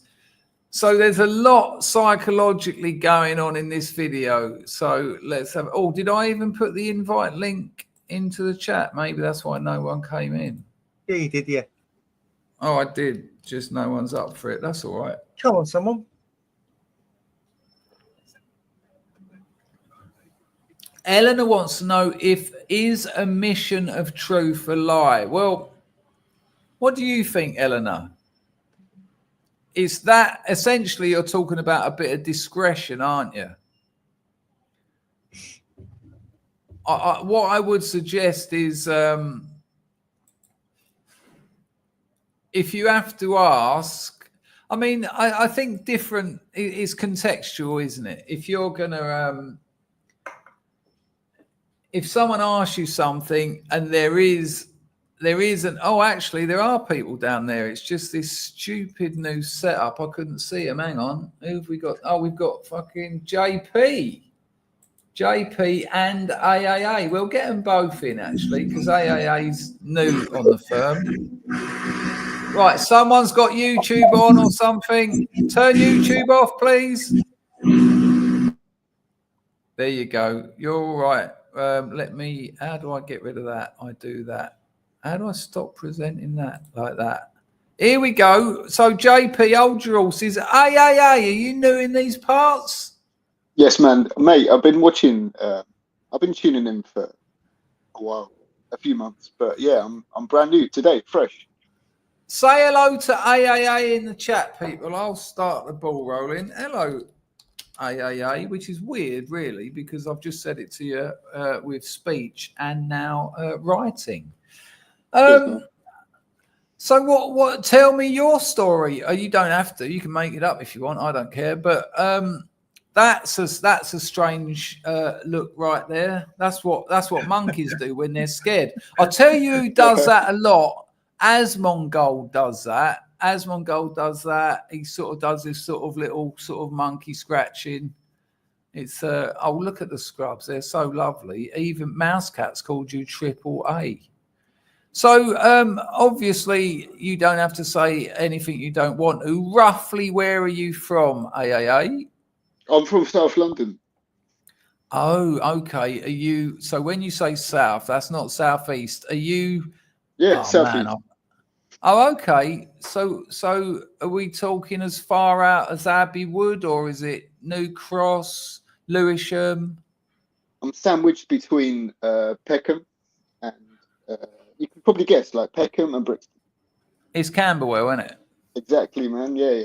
I've lived there. I fucking hated it as well. I lived on Vicarage Grove. You hated it? Okay, you're probably back in the day when there was like a little bit more sort of warfare going on. But it was a dangerous place to live, yeah. And the whole block had cockroaches, and every time you open the kitchen door, you'd hear them all scuttle away. And I met a geezer in a boozer in Soho, and we got chatting. He said, "Where you living?" I said, "Camberwell." He said, "I used to live there about 10 years ago." I said, "Where'd you live?" He went, "A place called Vicarage Grove." And I didn't say anything. He said, "And I'll tell you what," he said, "riddled with cockroaches." And I went, "Well, let me tell you something. That's where I'll be going back home to tonight, and it's still riddled with cockroaches." Yeah, man. I mean, I think it's changed quite a bit. I used to live Camberwell Green. I lived in the Peabody estate for 2 years. I know it. Yeah. Yeah, man. And I've just moved up to Camberwell Grove.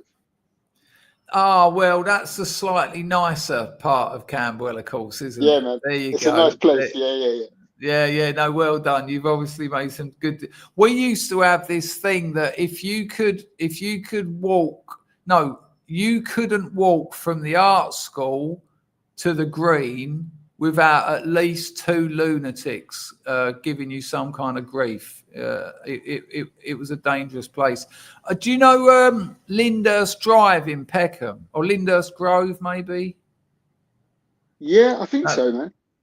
I had friends who lived there. One of my mates, he had his car nicked, so he bought a motorbike. A week after he bought his motorbike, that got nicked. Then he got a push bike, that got nicked. And then he thought, I'm fucking all this off, because people won't know, but there's no underground there, is there? South London's kind of void of the underground. Yeah. And so he got a travel card. And the day he bought his like year-long travel card, because he had to commute into Soho, a bunch of schoolgirls mugged him for it. he said to me, he said, "This place is just stopping me from moving." He said, I can't travel anywhere.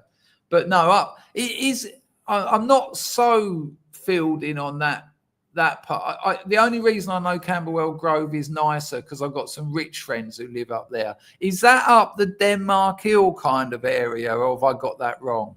Yes, it's like the Georgian Terrace, like all of the Georgian terraces at That's the top. it. Yeah. It's like the top of Denmark Hill, and then you go down to East Dulwich.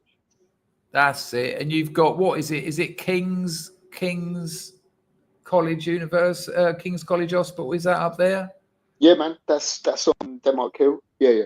Yeah, interesting. It's weird, isn't it? Especially around South London. You can live like in Peckham Rye, and have the worst time of your life, but you can go like 5 minutes up the road and be in Camberwell Grove and all those lovely old. Are they Georgian? Did you say?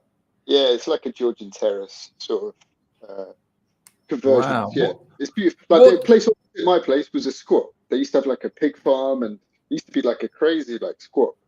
But I live in the flats opposite. Okay, nice, man. What do you do, AAA, roughly? I'm a manager in finance. Wow. Okay, interesting. But I used to. But my when I moved to London, my sister used to live in Fitzrovia, which is not far from where you used to. I think you used to live in Soho, right? Yeah, I know Fitzrovia well. Actually, like lovely up there. You know Windmill Street. Go on again. Windmill Street. Yeah, for sure. Which is anyway, yeah. So I moved to London to study sound engineering. I was obsessed with music, so I wanted to like work in a studio, but ended up working in finance, man. Sorry. You moved to London. You moved to London for a passion with music, matured, and ended up in the financial sector.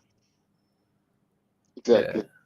That's life, though, man. That's life. And I'm guessing that if you were still in the music, you'd probably be living in that squat over the road. Possibly, yeah. But yeah, my girlfriend made me sell all my records, and I sold my speakers, and yeah, man, just trying to settle down now. I want to write a book. I'd love to write. I would love to write, man. Like I think that's what inspired me. I think I saw I was subscribed to. I don't think you're on Substack, but I think there was like a lot of. What? You don't think I'm on Substack? You are. Sorry, I don't know what platform. I'm trying to recall what platform. I'm trying. It's Substack, and it's very, very successful. Yeah.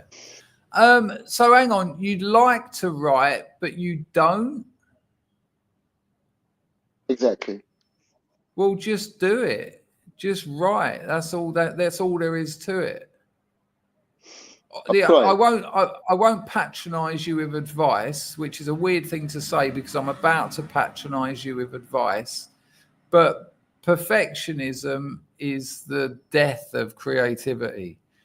When you start writing, you can just throw it away if it's no good, but just do it. That's it. No one's watching. When I was a stand-up comic, to learn how to be a stand-up comedian, you have to get on stage. You learn in front of audiences. It's fucking hideous. But as a writer, you're just there in your room. Just get your computer out or a pen and paper and just crack on. Yeah, man. Do you? Sorry. Do you read a lot? I do. Yeah.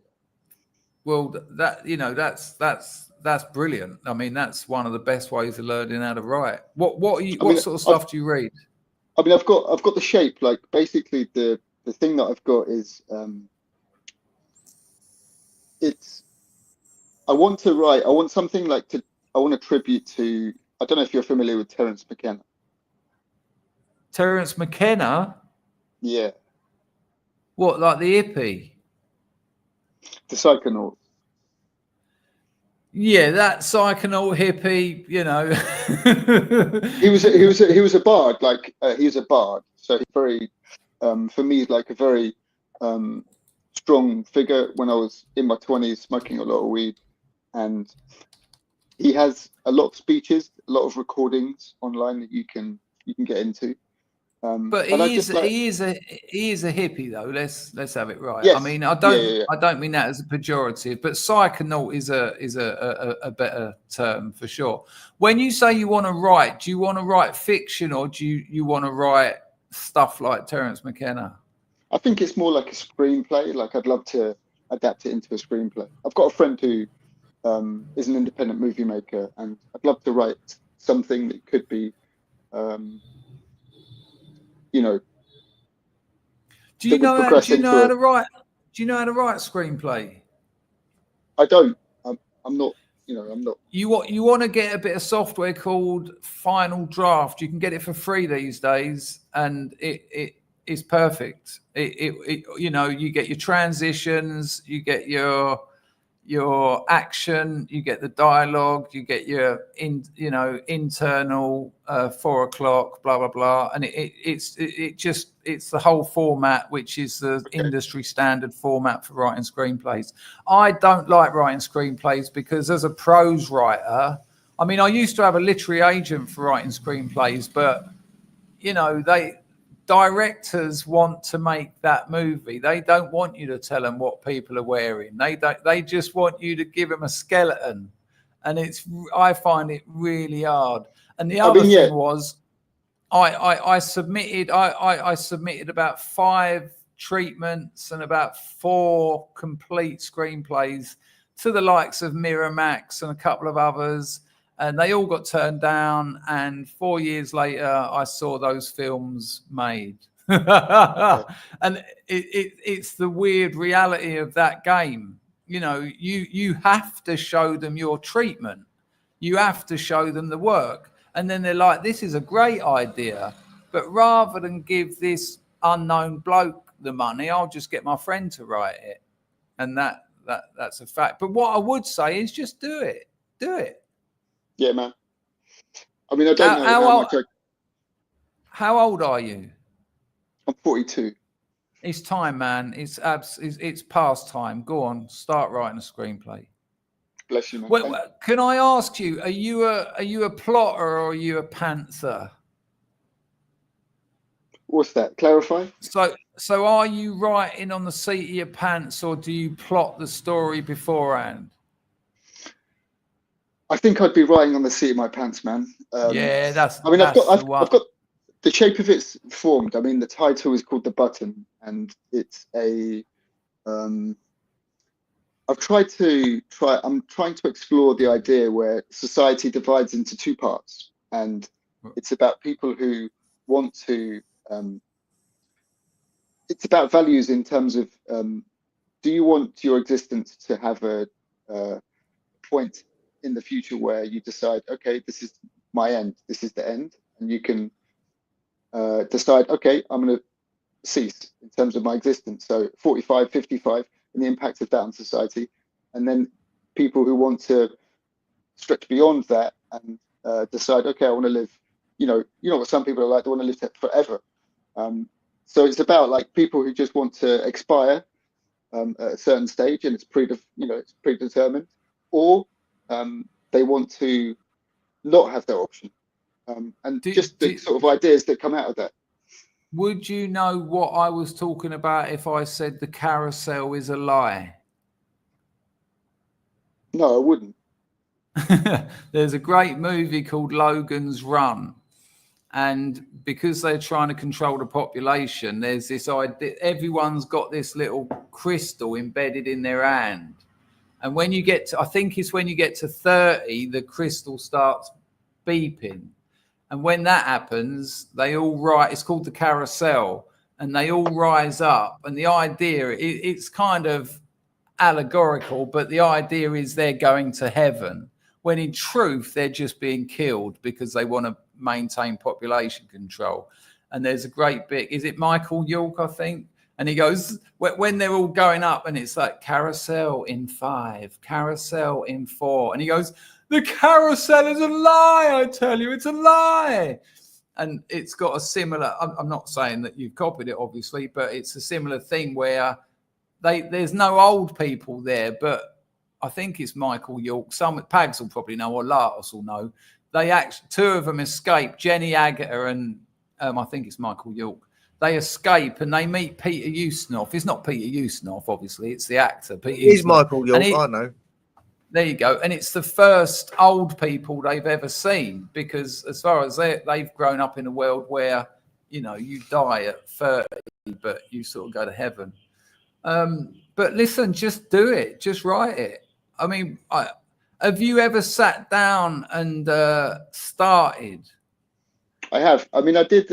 My girlfriend was learning. She's from Spain, and she was learning English. And part of one of her courses that we had to write scenes, like a sketch that she eventually she had to improvise in her class. And we wrote some like super funny stuff, and I was buzzing off that. Like in the moment, it was just like I didn't even have to think about it. Yeah, and that's when you're in the flow state, which is why I keep falling asleep, because I'm in that state at the moment. Do you know there's a YouTube channel called Film Courage? I recommend you check it out. Film Courage. They interview writers. They're mainly screenplay writers, successful Hollywood writers, successful indie writers, people who've actually made a living out of writing movies. But the amount of great advice, it's called Film Courage, and yeah, you'll love it. And when you watch a channel like that, you'll watch a video and then you'll start writing, because it just motivates you, you know, when you see these people and they're like, you know, my life was going nowhere, blah, blah, blah, blah. I was 50 years old. I had 2 kids. I couldn't afford to feed them. And then 4 years later, they've, you know, sold 3 screenplays, and you're like, yeah, Perfect. Let's get on this, man. Yeah, have a look at it. Thank you so much, man. I found it. Thank you. I've like had a long day at work, and I'm like, my brain's not like, I wish I was, but I'd love to like. You're all right, mate. I've had a long day at life, and my brain's like that as well. Where do you John live, Palmer. Sorry, go on. I'm in Cambodia, Phnom Penh. Cambodia. Cool, man. Yeah, yeah. The ever decreasing funds go a little bit further out here. So yeah, lovely stuff. Man. And thanks for becoming a member, and I appreciate your donation. AAA, I will come back to you if you want to hang around, but I've got to talk to John Palmer because he told me he was having withdrawal symptoms. JP. All right, bruv. How are you getting on? I'm sweet now. You all right? I kept thinking there's something wrong with you. No, there is. There's many things wrong with me, John. But, you know. Oh, you mean why I haven't done a stream in like 10 days? Yeah. Yeah. It was getting worrying. John, the problem was it was Khmer New Year. And so it's a 10-day job, that, and the music starts about 11 o'clock in the morning, goes on till 3 in the morning, to the point, and, you know, I live in the center of the city, so, you know, the streets are full, the cars are bibbing their horns, all the scooters are, there's water everywhere, and I just, you know, you noticed I made a video every day, though, so that should have shown you I was kind of about, but I had like an hour after I got up. Just, what's that feedback? We got some feedback. Have you turned YouTube on again? He's got his mic off. Might be me. My laptop's having a loopy, bruv. It's having a fucking loopy. Did you buy that over in Thurrock? What's it called? What's that place called? I've forgotten. I only remember Blue Water now. Lakeside. Didn't it? Wasn't it mad? Oh, John, did they used to do the darts over at Lakeside, or is that a different Lakeside? No, that's another Lakeside. Yeah, that's another Lakeside. They used to do the cruise there, the Lakeside cruise, with all the boys in their tarted up motors and things. That's it. Yeah, just burning round in those old yellow Escorts, wasn't it? Yeah. John, were you ever one of those like 18-year-olds who got a crappy car and spent all your money on trying to make? I had a crappy car, but no, I was never a gearhead. I hated that up my money went on the speakers. I filled my boot up with subwoofers. Did the ladies like that? I had a shit little no. They didn't.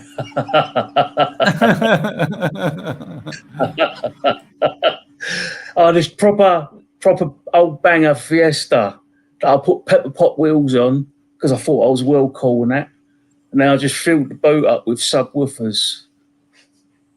And that was it. Everyone else driving around in their fucking XR3Is and XR2Is. That's it. There used to be a bird drive around Dartford. I don't know where she got the money from, but she had one of those XR3Is. But she'd had it done up. Do you remember Boy George's shop called Boy? But she had all those boy graphics all over it. She looked like Annie Lennox, this girl. She, without a doubt, batted for the other side. Nice bird, though, but she used to just burn around Dartford one-way system all night, every night in this white XR3i with boy logos all over it. I don't know. That probably doesn't mean much to anyone else, that. Yeah, I've gotten around that one-way system a few times. Don't worry. Because the Dartford one ain't bad, is it? There's a couple of little chicanes there. I mean, it was never my cup of tea. I still can't drive a car to this day. I've never needed one. Road Trader had an XR2. So, John, are you a car man now that you're an adult? No, mate. I only know how to put petrol in it and drive it. Wait, John, do you remember? I'm not a car man, but I know that diesel cars you can fill them up with vegetable oil, can't you? Yeah. And I remember I was with my mate Mark. He comes in here, Mark occasionally. He's like the co-star of this new novel, actually, because he was my best friend at school. And we're down at, I don't know if do you know the Prince's Road crossing at the bottom of, it's in Dartford. Well, you probably won't. But we were at the traffic lights, and it's one of those traffic lights where they're coming at it from all angles. And I've said to Mark, it smells like a fucking chip shop here. He said, yeah, because everyone's powering their motors on vegetable oil. Can you still do that with a diesel car? Can you still? Yeah, we have someone come to our work and take it away. You still do? Yeah, you mix it down with something. I can't remember what. But what? Yeah. He takes your spent vegetable oil. Yeah. Yeah. I think you're right. Pallet-sized containers you get in a cage, a big white plastic bottle, basically, in a cage, the size of a pallet. You mix I do not know. Would it? Oh, okay. But the reason my mate Mark said that they stopped doing it was because, excuse me, the likes of Lidl and that, they put a ceiling on how much you could buy, sort of thing. You couldn't go in there and get 100 litres of vegetable oil. Yeah. Fucking hell. Fucking hell. There you go. Apparently it's a 50-50 mix. 42 says the old land. I put petrol in I put diesel in a petrol motor. How did Suck it out. Suck it out with a hose pipe. Oh dear. I mean, I've sucked plenty of petrol out of a petrol motor, but just to sell it. Oh, yeah, listen to this. I'll tell you, it's a bit of a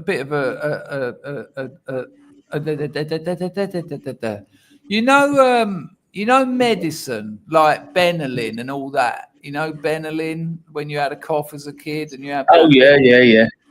And it doesn't taste very nice. It doesn't. Well, this is something I learned off of Rory Sutherland. I've been watching a lot of Rory lately. I tried to get a job with him and I sent him my phone number. I'll give him the wrong number 3 times. And it's like, no, that gig's over. Who's going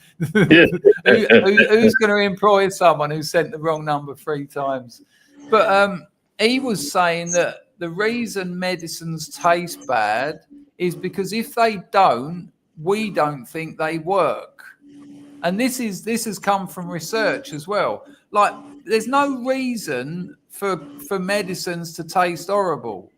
Even like Benylin cherry flavour, it's got that slight sort of chemical edge. Because on an unconscious level, if it just tasted like ice cream, you'll be like, well, that ain't doing me any good, is it? Kind of interesting. Just because I always thought it was because if it tasted nice, you'd be drinking it by the pint. No, not that at all, man. I mean, there's a load of the whole marketing industry is absolutely fantastic because in about 1950s, you've got Bernays, you've got Dicta, and they suddenly realised you're going to sell a lot more stuff that people don't need. instead of appealing to their logic, you can appeal to their unconscious emotions. And that was when it all just went completely different. I've told the story before, but there was a company that sold Jello, which we call jelly. You know, it's the old cow hooves with a bit of flake. Right. So this company, they spent fucking millions by today's money to redo their packaging because sales were going down. There was competition and all that. And the marketing company, the branding company said, they said, yeah, we'll do it. And they were using traditional branding and marketing techniques. So instead of their little packet with some Jello on it, they put like, it was like a tower of Jello with hundreds and thousands, a couple of flakes in it, on this table, a lovely spread. Sales went down.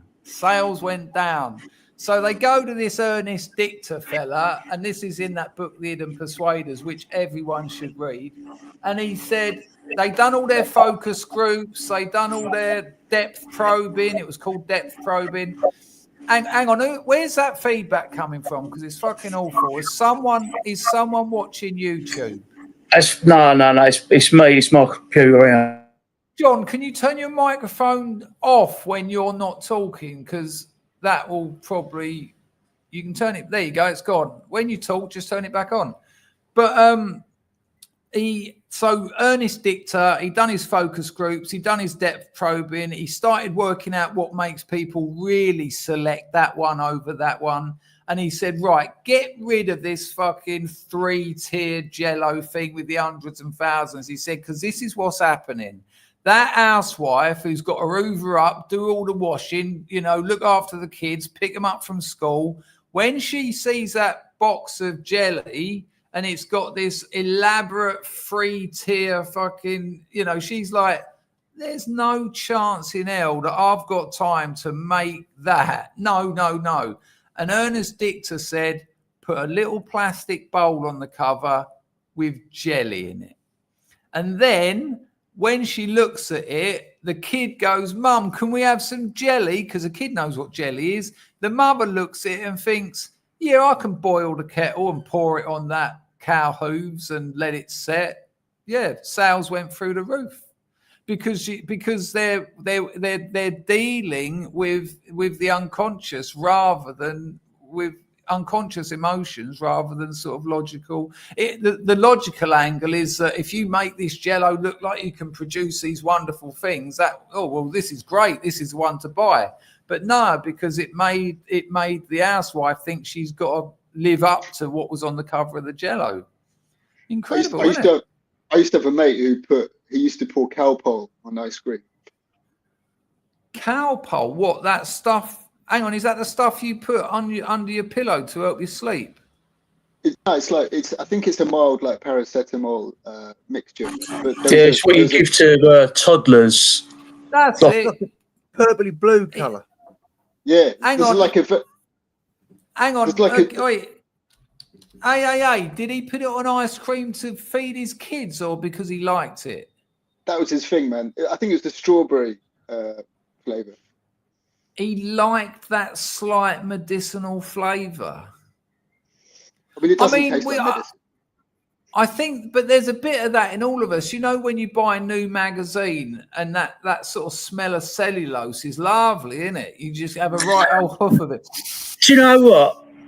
That's probably why I used to like taking speed, because it tasted so rank. There's nothing, when the geezer comes in your house with that couple of ounces of sulfate, you can smell it, can't you? You can smell it before he's even in your house. Try watering, then you go, oh.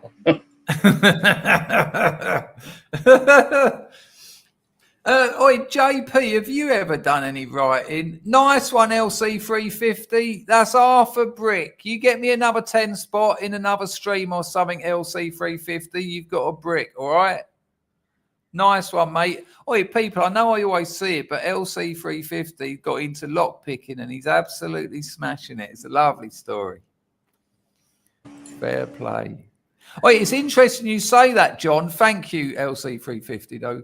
John says, I'm addicted to wine gums. I'm hooked on them. Do you remember those sweets called midget gems? They tasted very medicinal, didn't they? Especially the white one. No, not midget gems. They're the biscuits with a little bit of thing on the top, aren't they?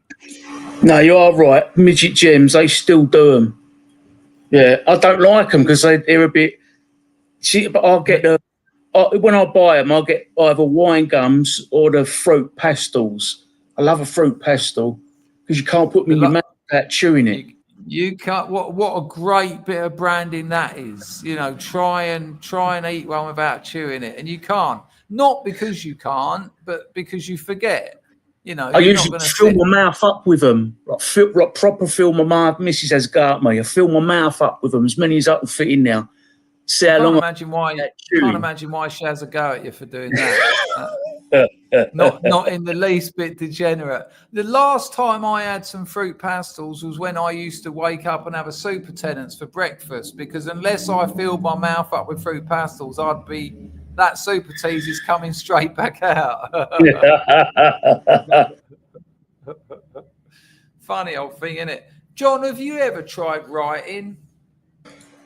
Yeah, a little bit. It's funny. Our new friend was talking about it writing. I've been thinking about starting and having a little go as well myself and starting to make a bit of music again. It's funny, isn't it? Must be the weather or something. I think humans are creative people, but 15, 16, whatever it is, years of school, they just beat it out of you. I consider myself a writer. You all know that, but I was put off literature at school. I don't want to read Macbeth when I'm 12 years old. What the fuck is going on here? I don't get it. And then it was John Steinbeck's The Pearl, which is a great novel. But, when the teacher's like, okay, John, you read the first page, and you got some bloke going, and I'm like, oh, come on, man. I'm on page 20. What the fuck is going on? What we used to do when they got us reading, on our little table, we'd say any word beginning with S is sex. And any word beginning with P is penis. And so when people are reading out and it's sort of like, it'll be something like, I don't know. Sex. Yeah. I think we've all done that, haven't we? I mean, books are the most incredible thing. People have put years into crafting a story, and the world revolves around stories. That's how we communicate. I absolutely agree with you. Like you, I had it kicked out of me at school. I used to love writing little stories, and I had it all kicked out of me at school, like brutally kicked out of me at school. And I never picked up a book to read. It's only the last few years I've started to pick up books and reading them and enjoying them. I've never enjoyed them before. I mean, what an absolute tragedy that is that, I didn't read a book voluntarily until I was about 16. And that was only because I was researching acid before I'd done it. And what an awful thing to do. Awful thing to do to children. I mean, Lord of the Flies, great, what a great novel, but I was 12. I'm not going to understand that. I just don't get it. What? Just kids fighting, all right? Well, I can find that in the playground. No, this is the thing, isn't it? They try and you nail it every time you talk about this. It's like they know what they're doing because they don't want you to think. They don't want you to use your mind and John, they've got a curriculum and they've got to prove that they've done A, B, C, and D. And there's very little there about teaching kids how to learn. I've let go of it now, but for years I had so much resentment over my school and just the damage they done to me and the things they took away from me. Awful.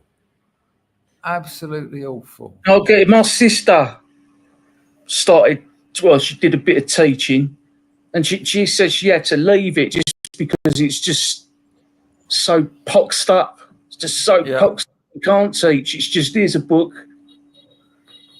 Just Did you see what happened to that Warren Smith? Warren Smith started, the geezer I've been making videos using his content, like reactions to him. He started making YouTube. He was a teacher at a school for, difficult kids, right? And he said that most of the teachers who started left within a week or even a day because it was hard work. He done 4 years there. Really got a lot out of it. You can imagine if you've got these reprobates who've been in care homes all their lives, abandoned by their parents, proper trouble, and slowly you can start, teaching them and encouraging them. They've never been encouraged in their whole fucking life. They live in a climate where they're toxic masculinity, all that nonsense. And slowly he's got these kids coming in going, oh, that book you gave me, it changed my life. Imagine what that must be like when a kid says that to you. Amazing. So he's making YouTube videos and he's got this geezer in his like, it's a tutorial. And he says, I'm voting for Harris. He says, because I don't like Trump. And much like that Boghossian video, that was Warren Smith on there. Warren Smith says to him, but what has Trump actually done? And he's like, well, he's an idiot.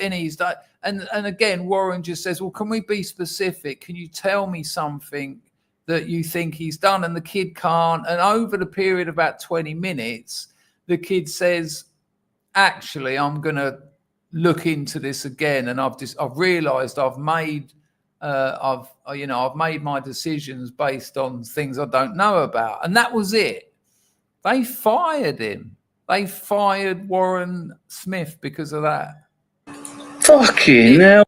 Yeah, you can go to his channel and he talks about it. They took his computer off him, and because it was the faculty computer, he had a book on there that he'd been writing for 2 years that he didn't get back. I'd be fucking abseiling down the side of that building, get my fucking book back. You don't take that off of me, not a chance. But it's a bit like the Jordan Peterson thing, though, because it's so backfired for them, because now Warren Smith, he's doing interviews with Jordan Peterson. Whatever you think of Jordan Peterson, the level of clout, and now Warren Smith is making a fortune with a very successful YouTube channel. However, who's losing out here? Those fucking kids. The kids, yeah. Yeah, without doubt. The tide is turning, without doubt, and that's thanks to all of us that have been pushing back. It's definitely turning. We can see it. But the establishment are they've ruined a whole generation. I'd say 2 generations, because I think the millennials ruined as well. The worry I've got at the moment for the UK, especially with Starmer and all that, is, I think, look what's happened to, what's her name in France. Look what happened in, where is it? That other Eastern European country. They're essentially making nationalism, which is making it illegal. Yeah, that's what they're forcing a civil uprising. They want it. I'm sure this is part of their plan. They want it. I'm not sure. It's always working. Go on, Packer. The system is always working. I'm not convinced they want it, John. I think they're losing control of it. Marine Le Pen, that's it. Like because she done something that apparently all Euro MPs do, she can't stand for the next French election, which she was pretty much going to win. And what was? Does anyone know what the other one was? Was it? Come on, someone in the chat will know. What's the other one where they banned the opposition? What's the other country? Romania, fair play, Latus. The Romanian bloke who was going to win, they just banned his party. I mean, regardless of what you think about them, banning opposition is just nuts, man. It's nuts. They're not stupid, though. I mean, people can say what they want about them. These people are not stupid. They clearly know what will happen. if they carry on this trajectory, banning this, pushing. I don't know, John, and here's why. Because I think it was exactly what the Biden administration was doing. They were looking at importing a voter base. That's what they're doing in the UK, but that's already showing cracks because all those immigrants they brought in are now going independent. They brought them in to vote for Labour, but they're now leaving Labour and going independent. Starting their own parties, Yeah, exactly. And why aren't they going to win them? Because most of their constituents are also Muslim immigrants. East London's proved that, isn't it? Yeah. I mean, I don't want war. I think anyone who says, like Hugh used to say, let's warm up the helicopters and all that. I'm 100% with you. I'm anti-war. I think anyone that's called in for violence has never seen violence, has never been in real war. That you're just talking about cartoon war. You haven't got a clue what you're talking about, mate. I think war is the last fucking thing we want. Hang on, who what? AAA, Sorry. Did you have something to say there? I just wanted to say, just my own personal observations. I think it's a type of intimidation, and I think it's we're all operating on a certain level within a theatre, and the external like China especially. I think it's more of like a show of intimidation to them, and to show them what values that we have ultimately, and the zero tolerance for their influence. So I think it's a form of defense, and I think it's a form of intimidation. And I think it is intended. Hang on, AAA. I need you to be a little bit more specific. You're suggesting that the globalist West is showing power as against China. That's what they're trying to show, that they've got full control of the West. Is that what you're saying? I think it's a degree of intimidation in terms of our own values and what ultimately nationalism, where it resides. I think a lot of people are not able to tolerate outside societies. So I think that's a threat to China in particular.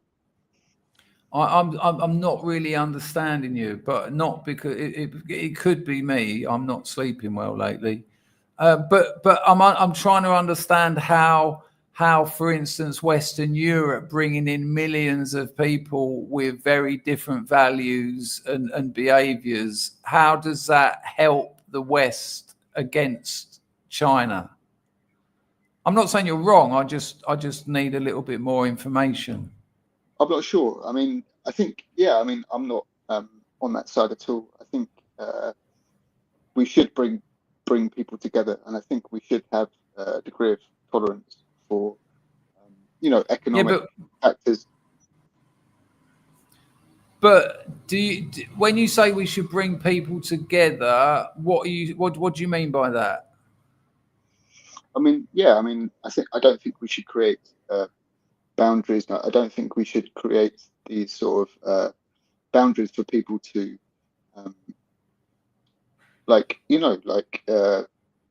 Europe should be one. I don't think we should be part of Europe, but I think we should be more bound together. We should be European people. Yeah, definitely. Yeah, for sure. Thank God. I thought you were going somewhere else then, and it was very... So you didn't No. I think basically it's the West showing their teeth. I think it's a political showing of teeth. But then, you're talking about the EU, are you? I'm just talking about, like Trump, America. I mean, Europe, just that sort of ferociousness that exists within nationalism. I think I understand what you're saying. The language. Yeah, I think I understand where you're coming from. Yeah. I understand the language. Yeah, it's intimidatory. It's the language is basically on a political level, society showing their teeth. But whether or not that translates and is converted into a program within society, political model, I don't think that will happen. I don't think we're going to cross that line. The reason I mentioned war is because, you know, I heard it a lot going back 5 years when there was a lot of nationalist YouTube channels before Susan. Oh, do you know Susan died? I didn't know that. I only found out the other week. Years ago, wasn't it? I only found out the other week, the queen of YouTube. But someone told me the new bloke's even worse. But the reason I mentioned war, because years ago everyone was going, there's going to be a civil war. Kai Maros, that's his whole thing, wasn't it? You know, an animal is at its most dangerous when it's cornered and all this sort of stuff. And, you know, wars don't, I think there it is a propaganda thing that, oh, we've got the biggest military, we've got nuclear submarines, we've got this and that. Yeah, but those things don't really kick into gear. It's very much terrorism. It's very much bombs. It's just awful, and it will go on forever. But the reason I bring it up, because for the first time in my sort of political engagement as an adult, I'm kind of seeing it coming. I'm seeing it coming in the UK. I really am. Yeah, you and me both. That's not me saying I want it to. That's not me saying I've got proof. But the way things are going with these independents that are now taking over big swathes of the population, including the capital city, including Birmingham, and now going out into the suburbs, it's a question of submission. It could be a question of submission or fight. And what an absolute mess. I mean, Europe knows only too well about brother wars. And I know it's not strictly a brother war when you're dealing with mass immigration, but it still will be our people being sacrificed in the hundreds of thousands, if not millions, because of things our leaders have done. And it's terrifying. Absolutely. It's started already. I mean, they've banned us from saying things. They've banned us from doing things. Fuck me, they locked us in our houses for 2 years. Yeah. How can people not see this happening? I just can't work it.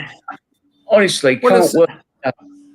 As soon as Le Pen can't, I mean, hopefully she'll get out of that, or her understudy will win the next French election, because France is an absolute mess. I thought thingy Melania was pretty good at Trump's thing. I know a lot of people say Melania has gone back on a few things she said, but that's party politics. You know, when you're running up to get elected, you say a load of things. But the reality is you can't do a lot of those things. You know, she said she was going to use the military to stop Africans coming over the water. And it's just illegal. You can't do that. Of course you can't do that. No, of course you can't do that. But what an absolute tragedy. And, you know, the idea that England within 20 years could actually be a war-torn state. And it's not even that surprising, because you've brought a war people to your nation. It's exactly what they are as well. Exactly what they are. They're a war people. They're from... Yep. How can you not expect these things to happen? It's just a mystery to me. Just a mystery. Guys, I'm gonna have to end it here I'm gonna have to end it here. Lovely to speak to you. I'll finish on this quote, but only the dead have seen the end of war. Say it again. Only the dead have seen the end of war. I put a quote on one of my shorts about war and death actually earlier today, so that's interesting. People, give AAA a bit of love in the chat, can you? Because he's been big love, great. brother. Nice one, nice mate. to see you. Brilliant. Thank you. Cheers, guys. Amazing. I don't know how I got my. It's not working anymore. This. Yeah. There you go. He's gone. He was good stuff, wasn't he? Oh, can you hear me? Nice to see more like newer people coming in. Very nice to see. That's what I thought just before you came on, John. He was lovely, wasn't he? Yeah.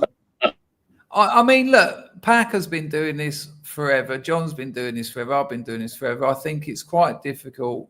It's not easy just to come on and just talk. It's not that easy. People, I've done 2.5 hours. I'm flagging. Have I done 2.5 hours, or did that clock? No, I have done 2.5 hours, because it's now. You're sweet, bruv. You're sweet, bruv. Go on, off you go. Yeah, I've got to go. Listen, people, it's lovely. We've got 100 people in here. Massive apologies about. It's really funny, because I thought at the beginning of this stream, I've got to say I might cark out. And I had that prepared. And the irony, of course, was I fell asleep in the toilet.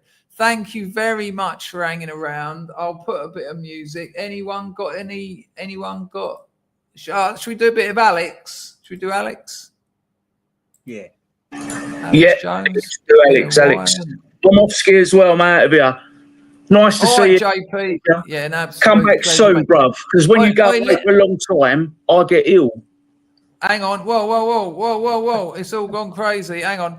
John, it's been a combination of writing this novel, but my missus is away for a couple more days, so I'll probably do one tomorrow night as well, and probably Saturday as well. So there'll at least be a couple. I will get back on it, but this novel I'm absolutely flying with it. And yeah, don't mess that up, and don't make yourself fucking ill. Not, take it easy. I can't believe it's now. Good to see you. Big love, Packer. Yeah, Packer. See you later. See you later. Yeah. Ta-da, John. JP. Packer, what did you make of today's stream? It didn't start too well, did it? The grift has been terrible, people, but there's still time, if you want to. But it got going all right. It was okay. We had a good stream. And I'm not lying. I certainly think it makes sense. I think finding these clips and having something to look at is a little bit better than just the ad hoc stuff. Actually, I've done that. I've milked that for about a year. I think I'll do a bit more of that actually. Oh, I didn't show the bearing dog video, but we'll do that another time. Not a problem. People, I'll put Paul Salmon's merch link in the chat again. Go over there and have a look. I don't know if I've got this right, but I think he'll put anything on any merch that you want. I think that's the idea, but you can contact him and talk to him about it. I've just put that link in the chat. I will be putting your messages on the screen. Can we have some love for John Palmer, AAA, and Packer in the chat, please, people? Packer, I'll let you go. Nice one, mate. Hoyt to cheers, that. Mate. Ta-da. People, I'm sorry about that late. What can I do? But at least I got her in the end. And props to Ellie for, that phone was ringing for a long time. And it needed to be, because it did wake me up. I'm a bit worried I ain't going to get... I'm going to write some of my novel now anyway, even though it's 4 o'clock in the morning. If I can write through to about 10... What day is it tomorrow? Friday? I've got to work, but... You don't need to hear all this, do you? Anyway, here's your friend of mine, Alex Jones. Look after yourselves, people. Thanks to everyone who donated. Don't forget, if you want another brick in the Dangerfield and Mrs. Province wall, it's only a score on the door. And I'll see you tomorrow, people. And I will be here on time. I absolutely promise. But I also can break promises. So, don't worry about that. That means nothing. Here's Alex Jones. Your messages will be put on the screen. Oh, man, I didn't even set up entropy, did I? Where's entropy? Oh, yes, I did, but no one gave anything. That's all right. As long as it was there, the option was there. That's the main thing. Here we go, people. This is Alex Jones. Look after yourselves. Hoyt and ta-ta. Is this going to work? I think it is. Let me know if you can hear it or if you can't.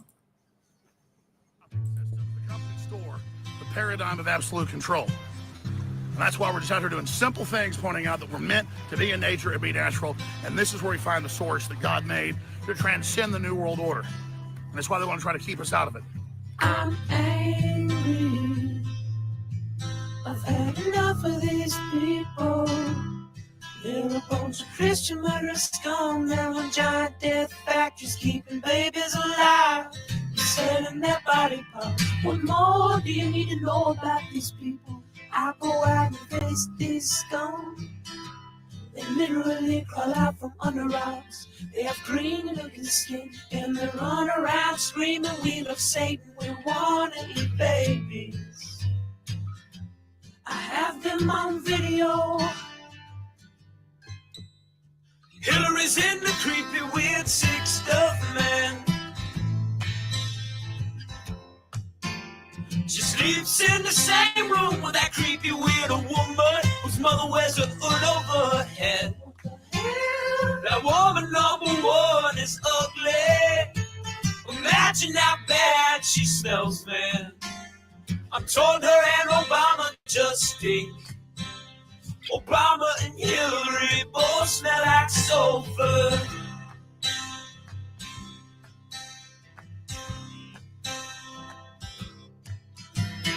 Literal vampire pot and the goblins are hobbling round coming after us. My spirit gets close to that evil and I feel it go.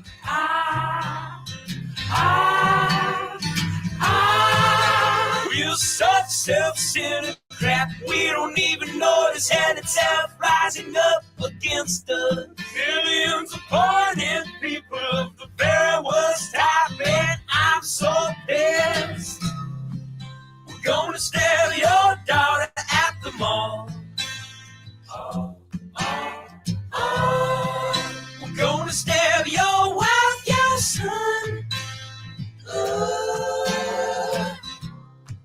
We're gonna stab you with a butcher knife, and then the police chief is gonna say, we love our Somalis, we love our Muslims, oh they're so good, oh they're so sweet. I was watching Fox News as I worked out this morning. So was I. It's uncanny, isn't it? It really is uncanny. Some great comments in the chat there, people. I'm still putting some of them up because they were great. Come on, Palace semi-final on Wembley on Saturday. Yeah, you got Arsenal to a draw last night. That weren't a very nice 4 o'clock in the morning result for me, but there you go. I'm certainly in the Champions League semis, and I'll take that all day long. All right, people, where am I? I can't even see myself. What's going on here? Am I? Can you hear me, or is this all going crazy? Oh, hang on. What's going on? Where's it gone? What? Where am I? Can you hear me? Boy, chat, can you even hear me talking? What the hell is going on? Remove. I should be up there. Why aren't I up there? Oh, but that weren't meant to happen. Press escape. Sorry, people. I've forgotten how to use all this nonsense. New layout. Cancel. Plus. I don't know how to. I don't know why I'm not there. Add myself back to there. I am. Look at that. Here we got there in the end. Bloody StreamYard. I'll tell you what. These people, they're desperate to get you to pay. Can you, what the fuck is going on? There you go. We'll have to do with that sort of, I don't know what that is. I don't know why I'm like that. Anyway, this isn't much entertainment, is it? Me just sitting here doing this. Look after yourselves, people. I'll see you tomorrow night and I'll be on time, maybe. Look after yourselves. Hi, time.